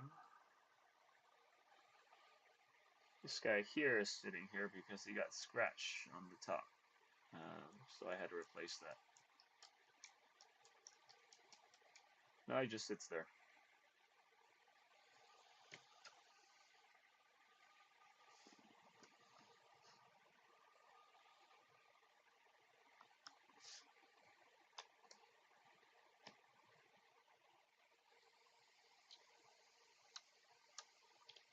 What is binding? Why is it making it hard to close?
see. They are warming up.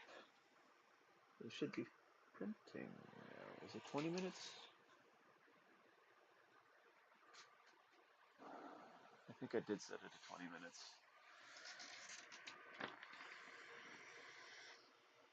14 hours, 5 hours, that's good. We got left here 10 hours. Alright.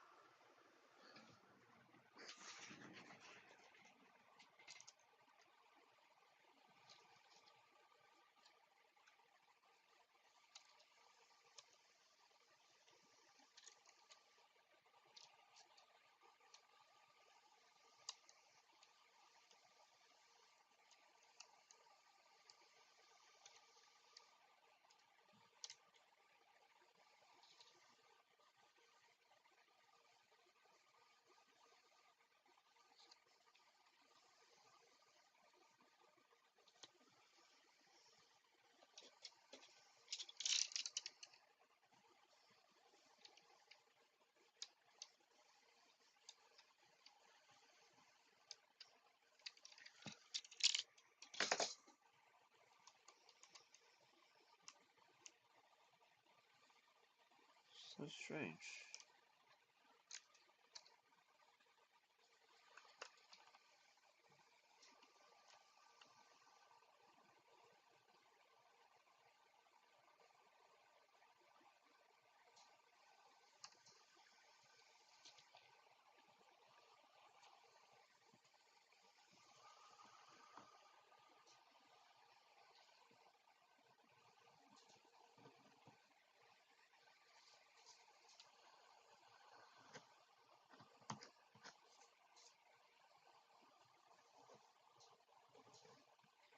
Oh, I think we're alone now.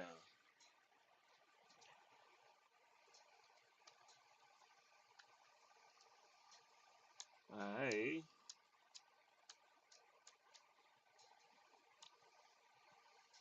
don't know how I feel about that. There seems to be resistance for some reason. And everything looks clear. I don't know why there's resistance. Apparently, I Think We're Alone Now by Tiffany is actually a cover, which I'm going to find out right now.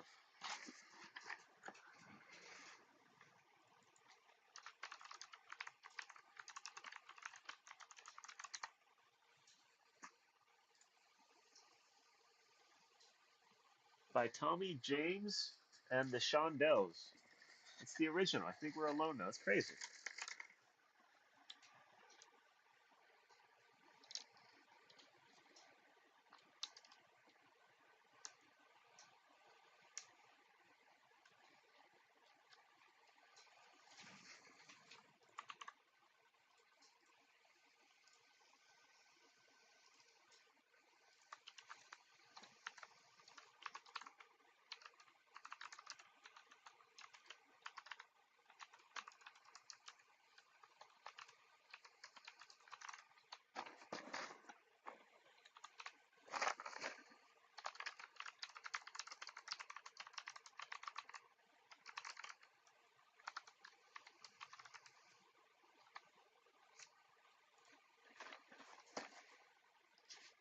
Okay, I actually like this version better. Tommy James and the Shondells. I Think We're Alone Now. Actually works better as it's than Tiffany's. That's crazy.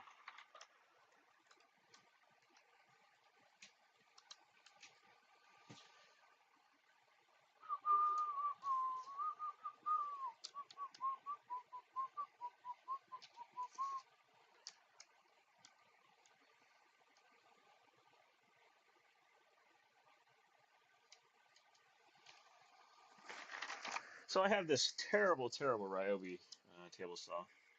I don't even know if it.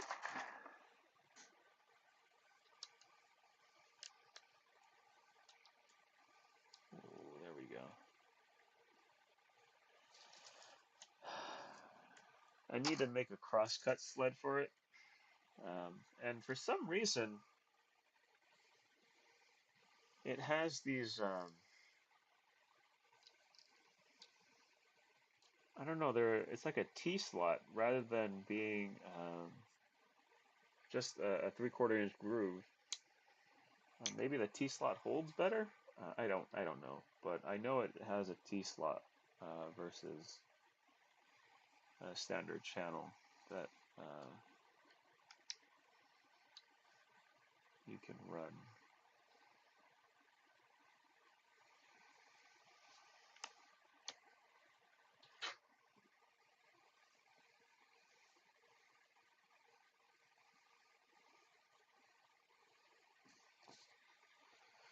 But I need to use it this weekend to make the downdraft table, or I guess the downdraft like platen. It's not really a table; it's just a piece of thing there.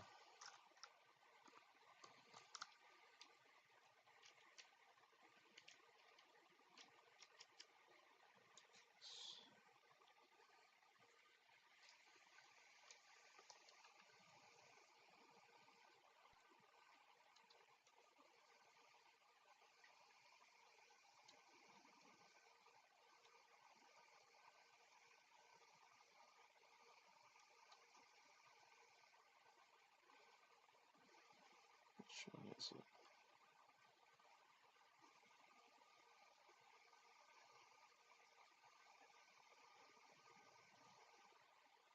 It's the bottom one.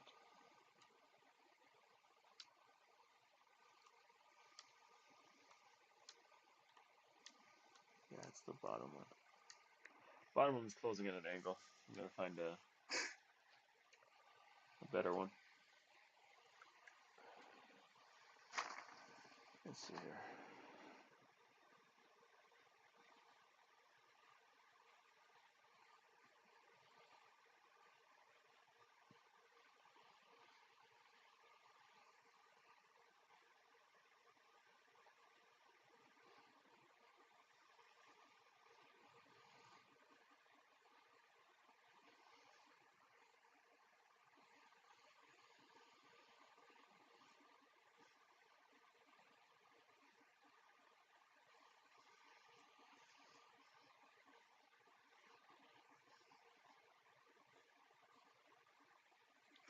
Oh, speaking of which, downdraft table, vacuum.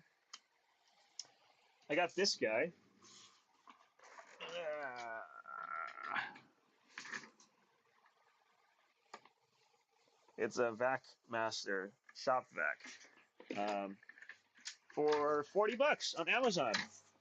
I I debated on getting one earlier because it was like 80 bucks, and I was like, I don't want to spend 80 bucks on a vacuum cleaner. But price dropped surprisingly to this week um, to 40 bucks, so I picked it up. I think it's gonna do well as my shop vac. I'll be able to clean up a lot of messes that I don't want to run through the regular vacuum. Um, Bunch of filament on the ground. I've got to clean dust, concrete dust, um, all that stuff. But 40 bucks, I couldn't pass it up, and it gives me the ability to make a downdraft table, which makes assembly and cleanup so much cleaner. So I don't have to worry about particulate matter uh, flying around.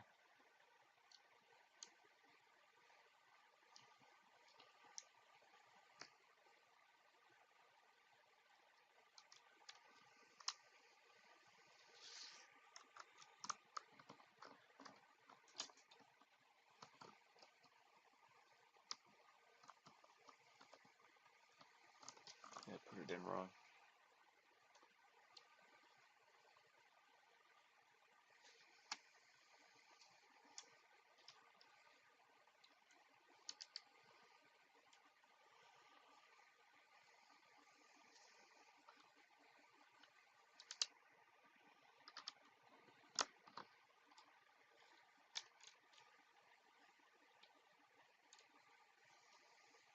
Yes.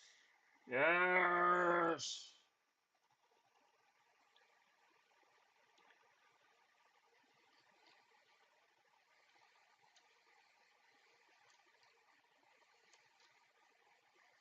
All right, let's clean that up.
All right, all right, all right.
Almost done so. Four more to go.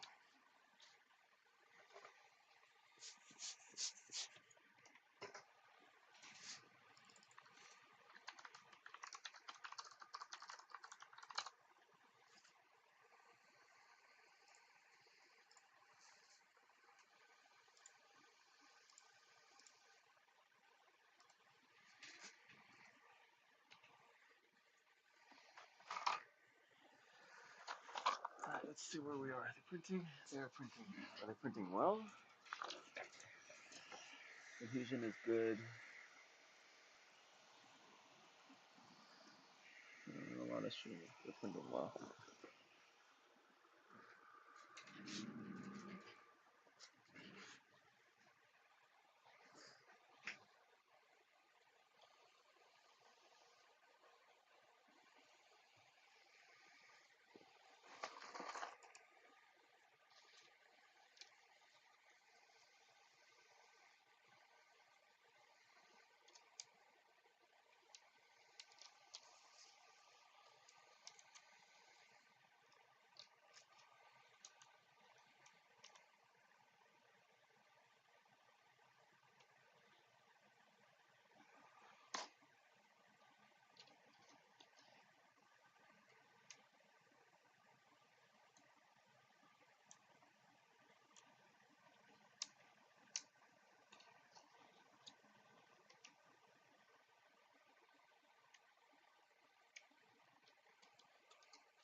Oh, too big.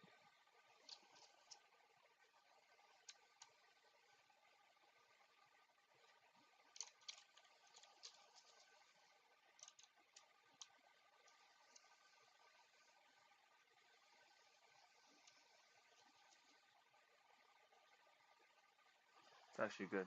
It's very good.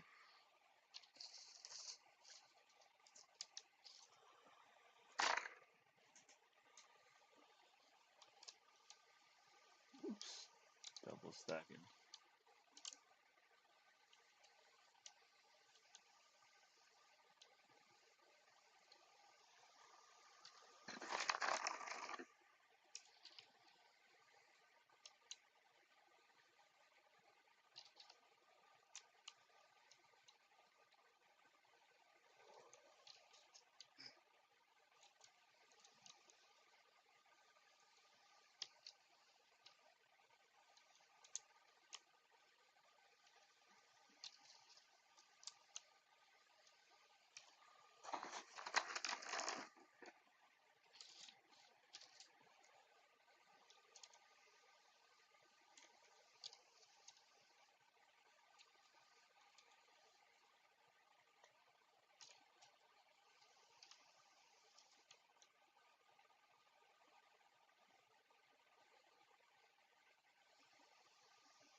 Oh man, I really actually did miss these live streams in that week. I think talking to the void, I guess just talking in general is very helpful in keeping my mind um, level, right? Less anxious than it already is. Um, now I just have to start jogging again and hitting the gym. Planning on doing a, marathon maybe next year, at the end of next year, because uh, if you're in Florida or I guess in the South, you know about the Ameris Marathon that they put on every year. I did that one back in 2019, and unfortunately, my time was like 5:40, and I had been training prior for like the past maybe 4 or 5 months to get into running shape, marathon shape. Oh man, don't you just love that when it comes together without having to do much?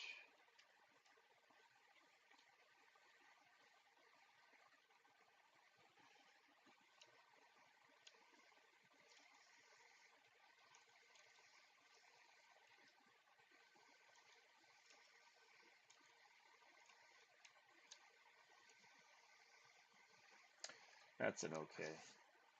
But yeah, I was doing, I was training like 3 or 4 months prior to the Ameris marathon, and man, that thing absolutely destroyed me. Um,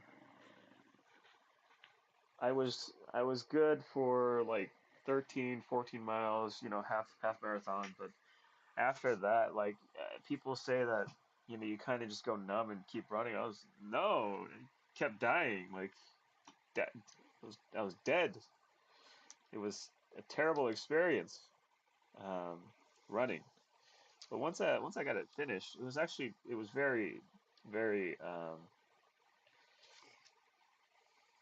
rewarding.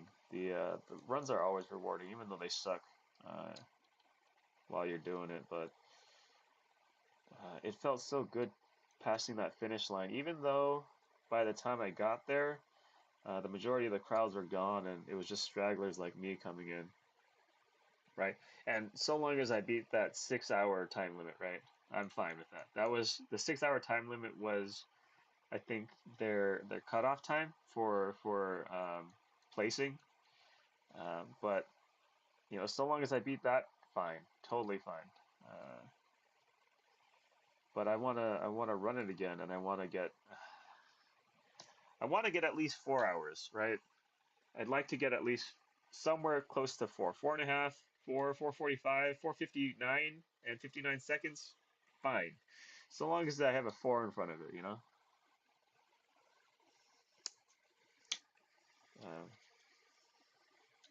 I mean, we all can't be Kipchoge and get like 2 hours.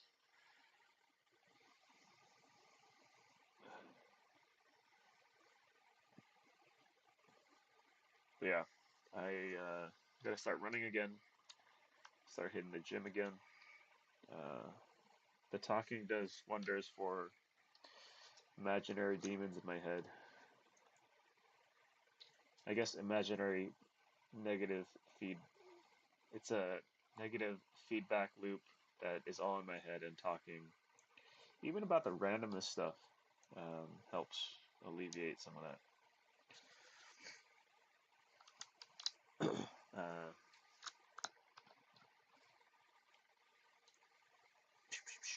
Perfect. Perfecto.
Too tight.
That's good.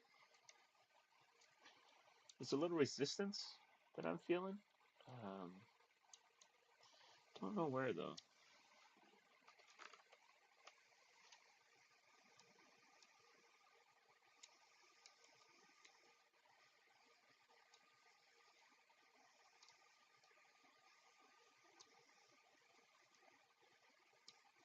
Probably here. All right.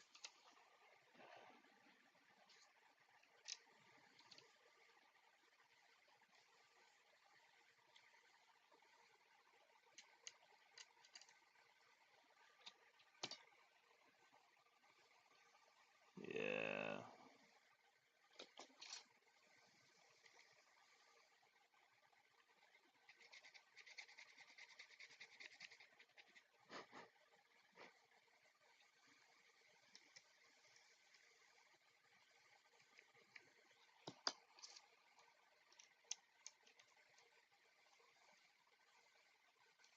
That's very good. Very good. Got it.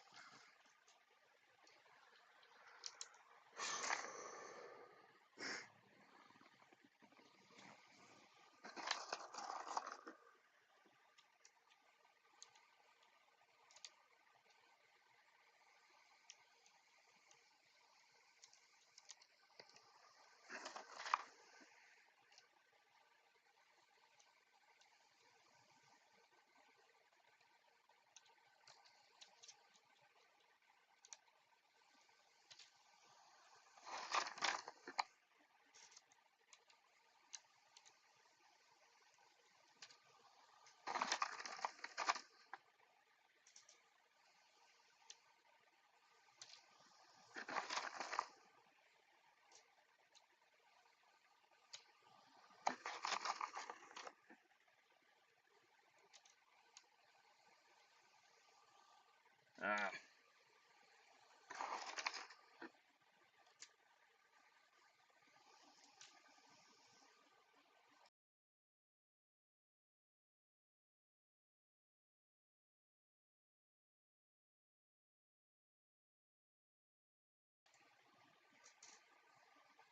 hmm. Mm. No, still too much wiggle.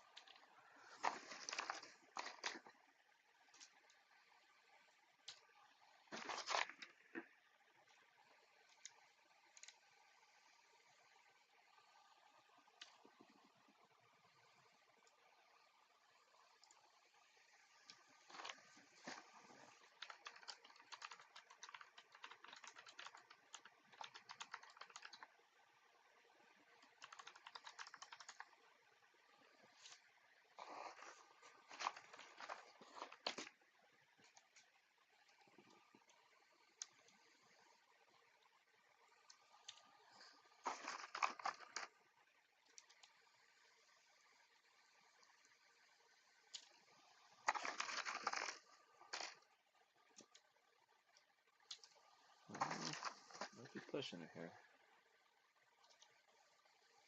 Mm.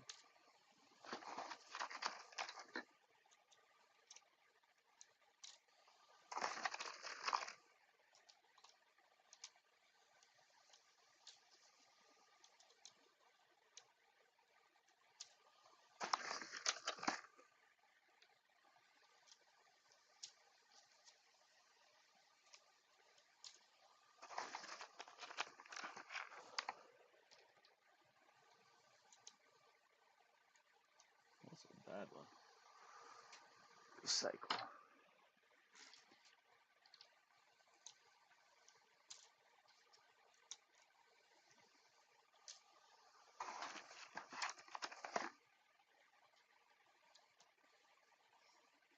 No.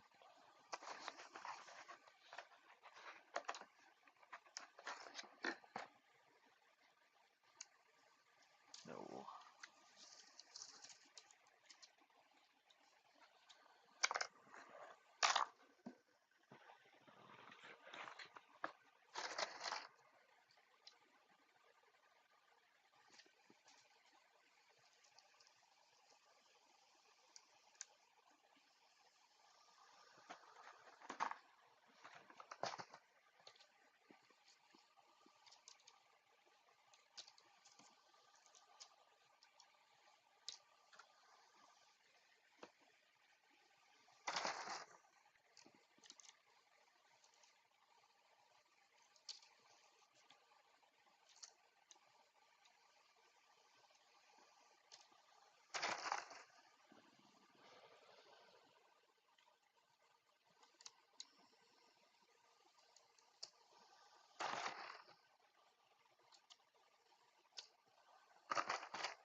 get lucky. Find one.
Matthew, how's it going? Yes, I remind me to send that out to you.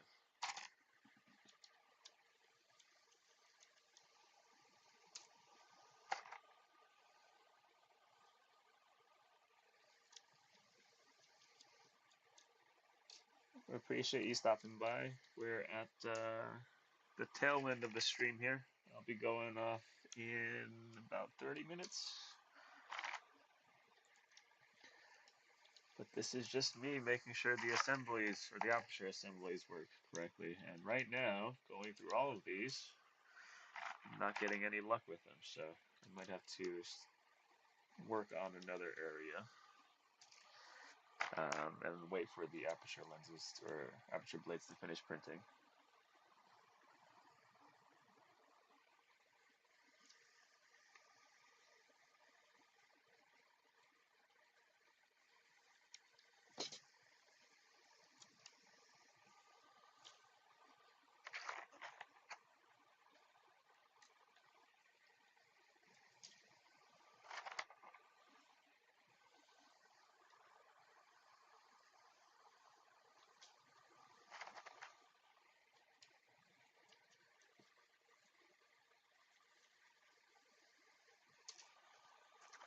Yeah, surprisingly, in Georgia, no rain, all sun.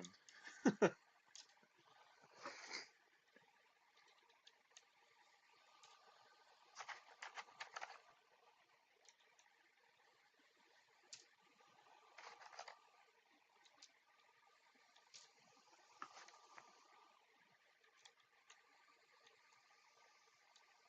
a negative. Always a no. No. All right. Let's work on something else in while those print. The clutches assembled inside, and then we'll get back to aperture blades once they come off the printer in 3 hours.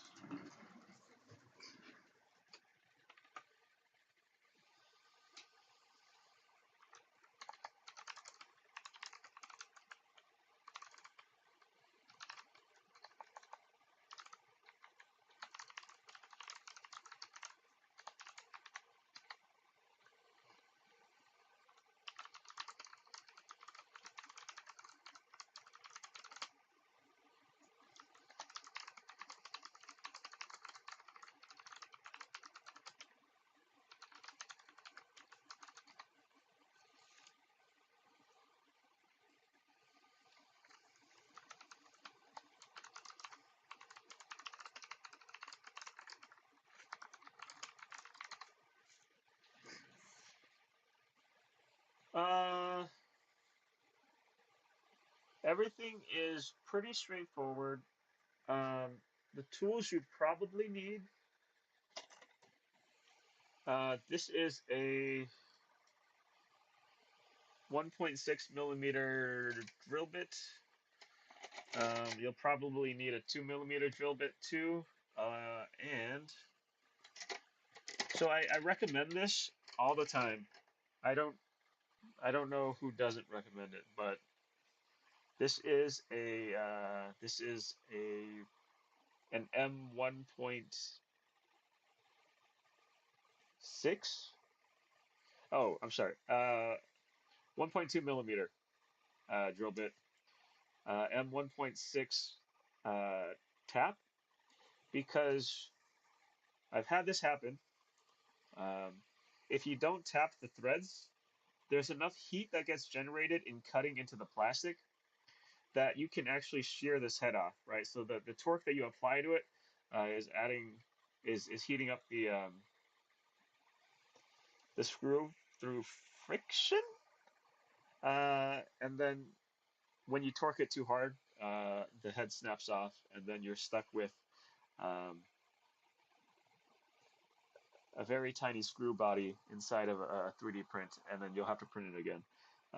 For safe, just to make everything easier, these two drill bits and then the tap.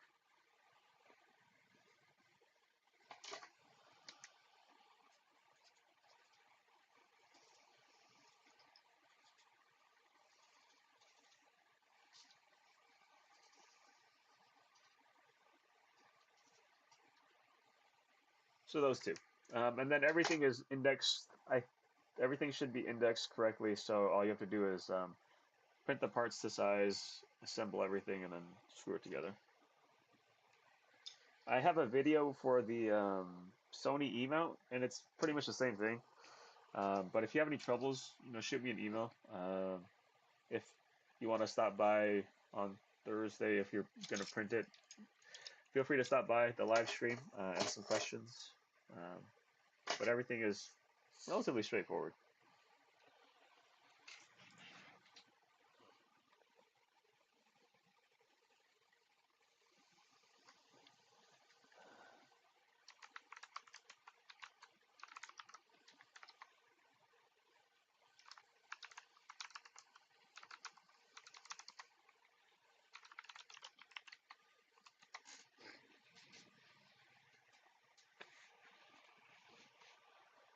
Yeah, I'm working on my, I'm working in my head on a speed booster version for the APS-C lenses, so that you can still get that 3 frames on the APS-C sensor. It's just I have to figure out the correct lens, and then also have to find the correct uh, focal length along with the correct flange focal distance so that I can still have room to inset it a little bit, because if I use a focal reducer, I also reduce the flange focal distance of the lens. So it's floating in my head right now, but that's kind of in the back of my head while I finish out all this stuff here.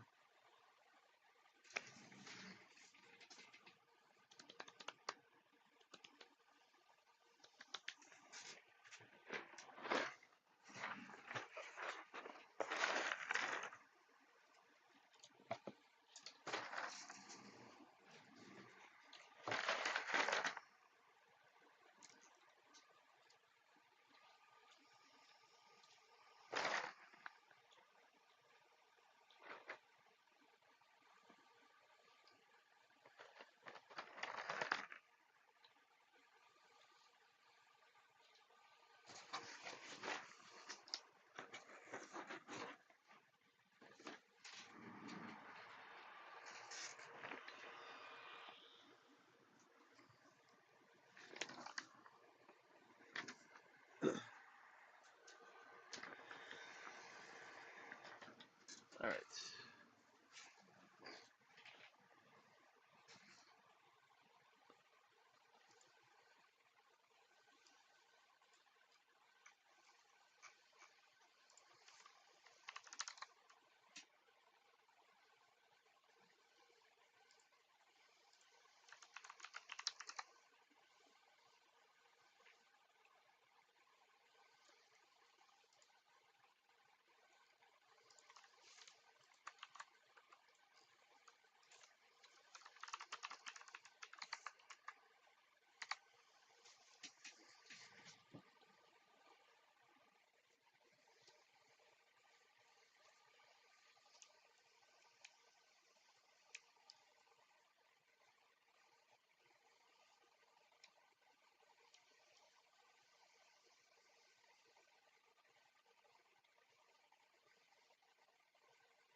sheets. There we go.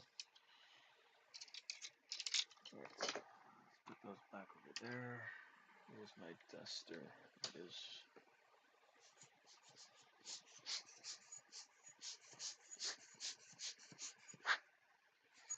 All right, Matthew. Appreciate you stopping by. Have a good one.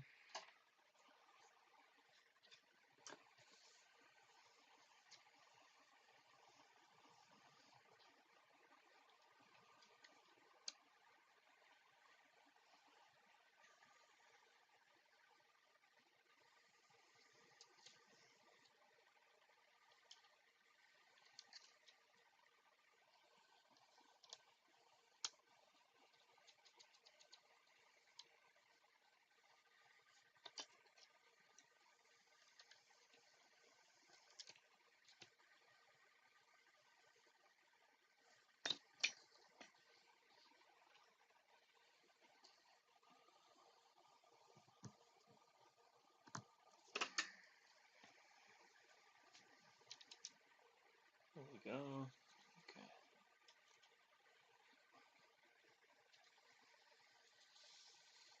Before I do that,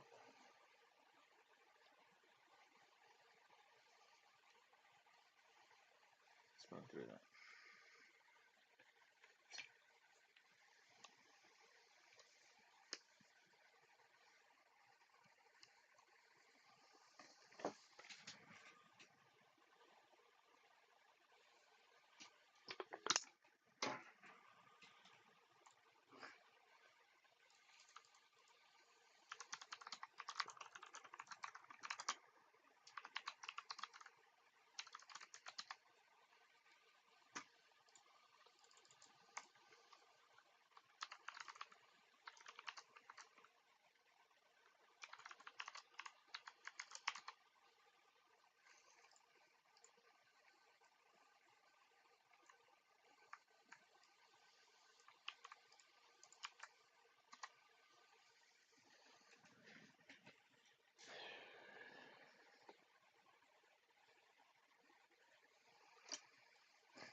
I know how to spell.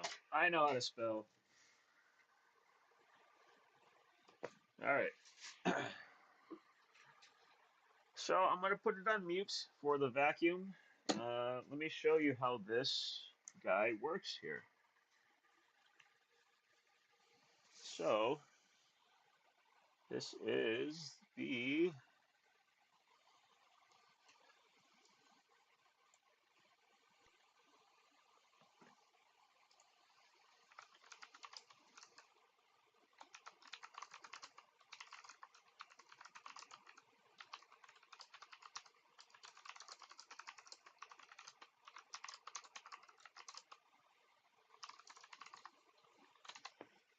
all right. So I'm gonna show you guys how this downdraft box thing works. Um, it's gonna get loud, so I am going to mute my sound. So that is the hose attachment. Then I need to weigh it down a little bit. Oops.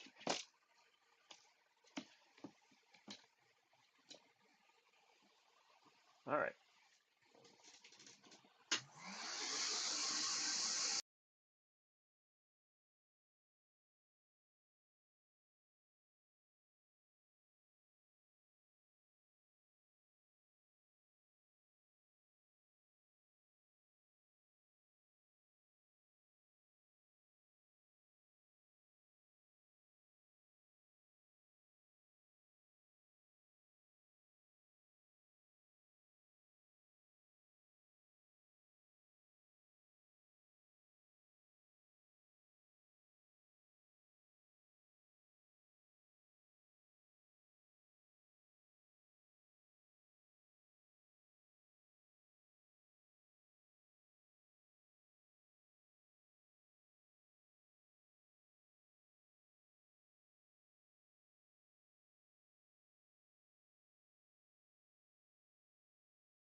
that is the downdraft table. I need to make it much smaller though. This takes up too much height. I think the overall dimensions are fine. I just need to lower it a little bit, maybe half this size, like right there. But I've got some plywood out there, 3/4 inch plywood that I'll just rip into some strips and then cut a little box out for it.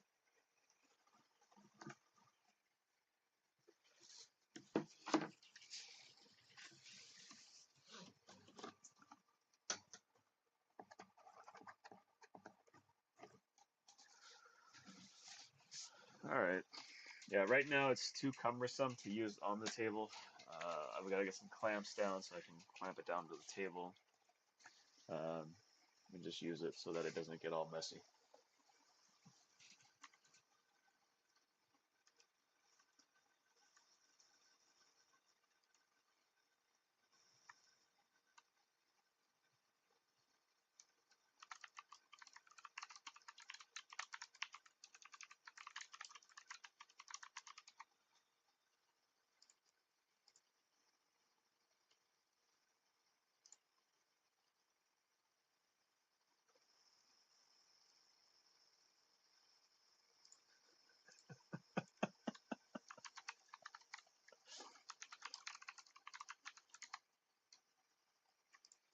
All right. Yeah. So let's keep cutting threads.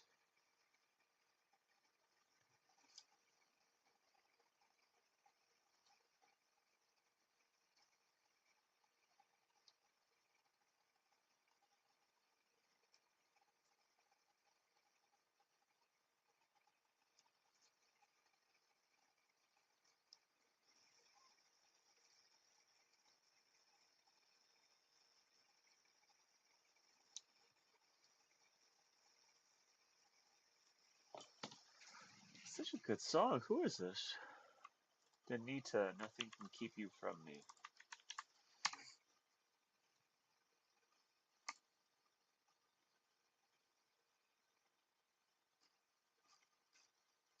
Oh man, it's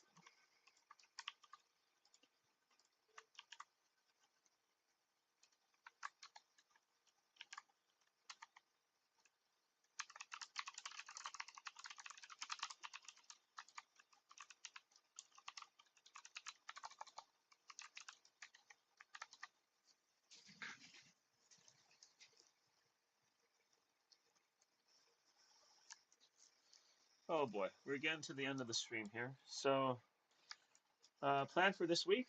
I've got a batch to QC and then ship out.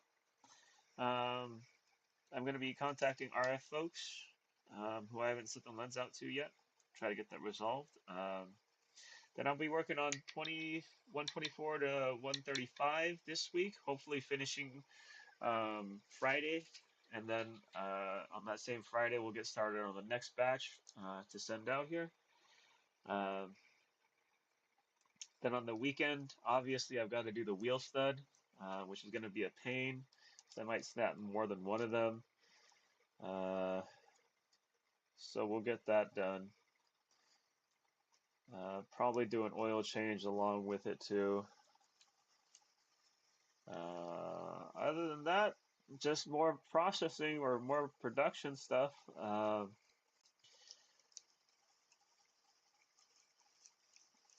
I am going to be here just plugging away or chugging away until it gets done. And it will get done because I uh, am going to finish it.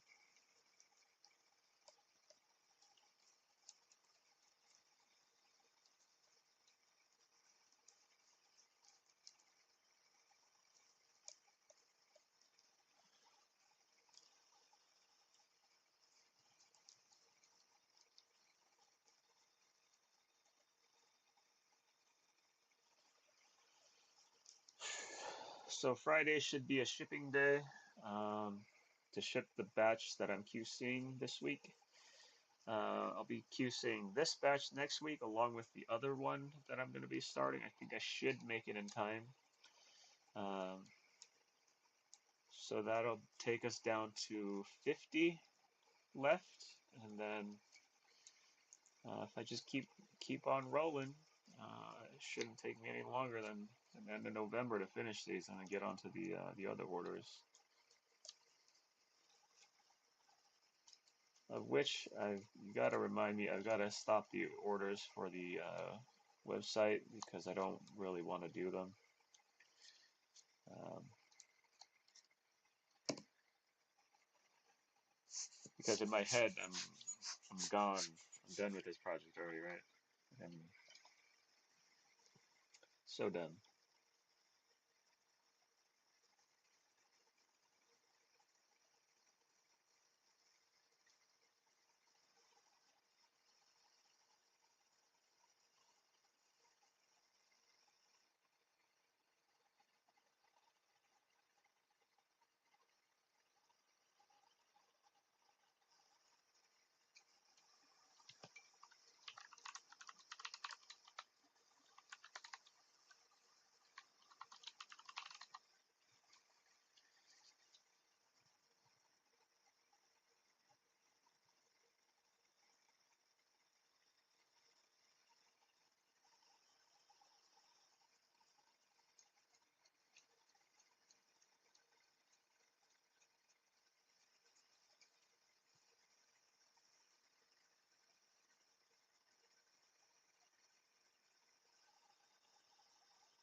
All right, guys. I will catch you guys on Thursday. Um, Appreciate you folks for stopping by. Um, and I will uh, keep on chugging away here. Get it done. Get her done. Uh,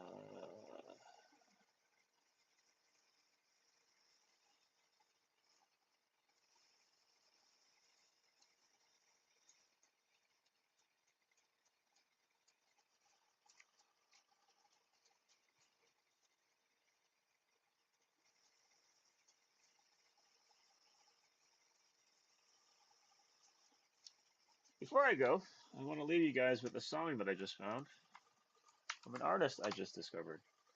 It's a great track.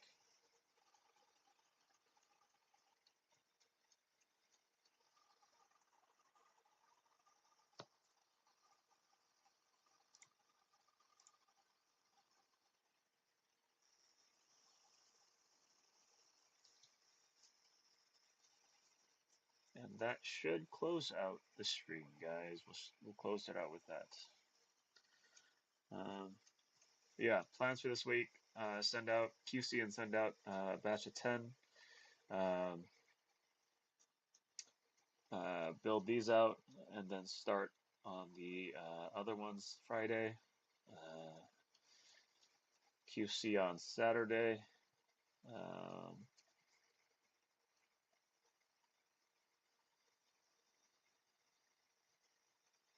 I've got a one-track mind right now, and that track is finishing this Kickstarter. I'm probably going to post this Kickstarter into r/shitty Kickstarters. I think I botched it pretty bad. Um, so I do think that I deserve that. Um,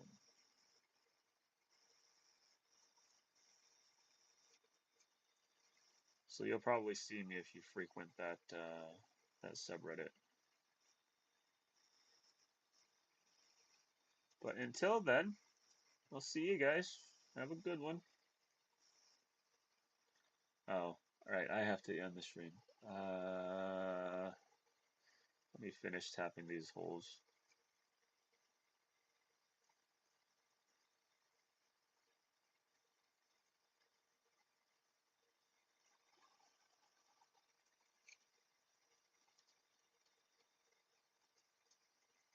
Oh, I already did these. Alright. Yeah, I already did them. Did I?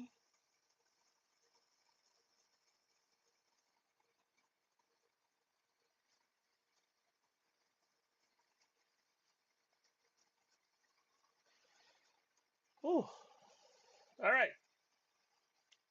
I'll see you guys in the next one for reals this time.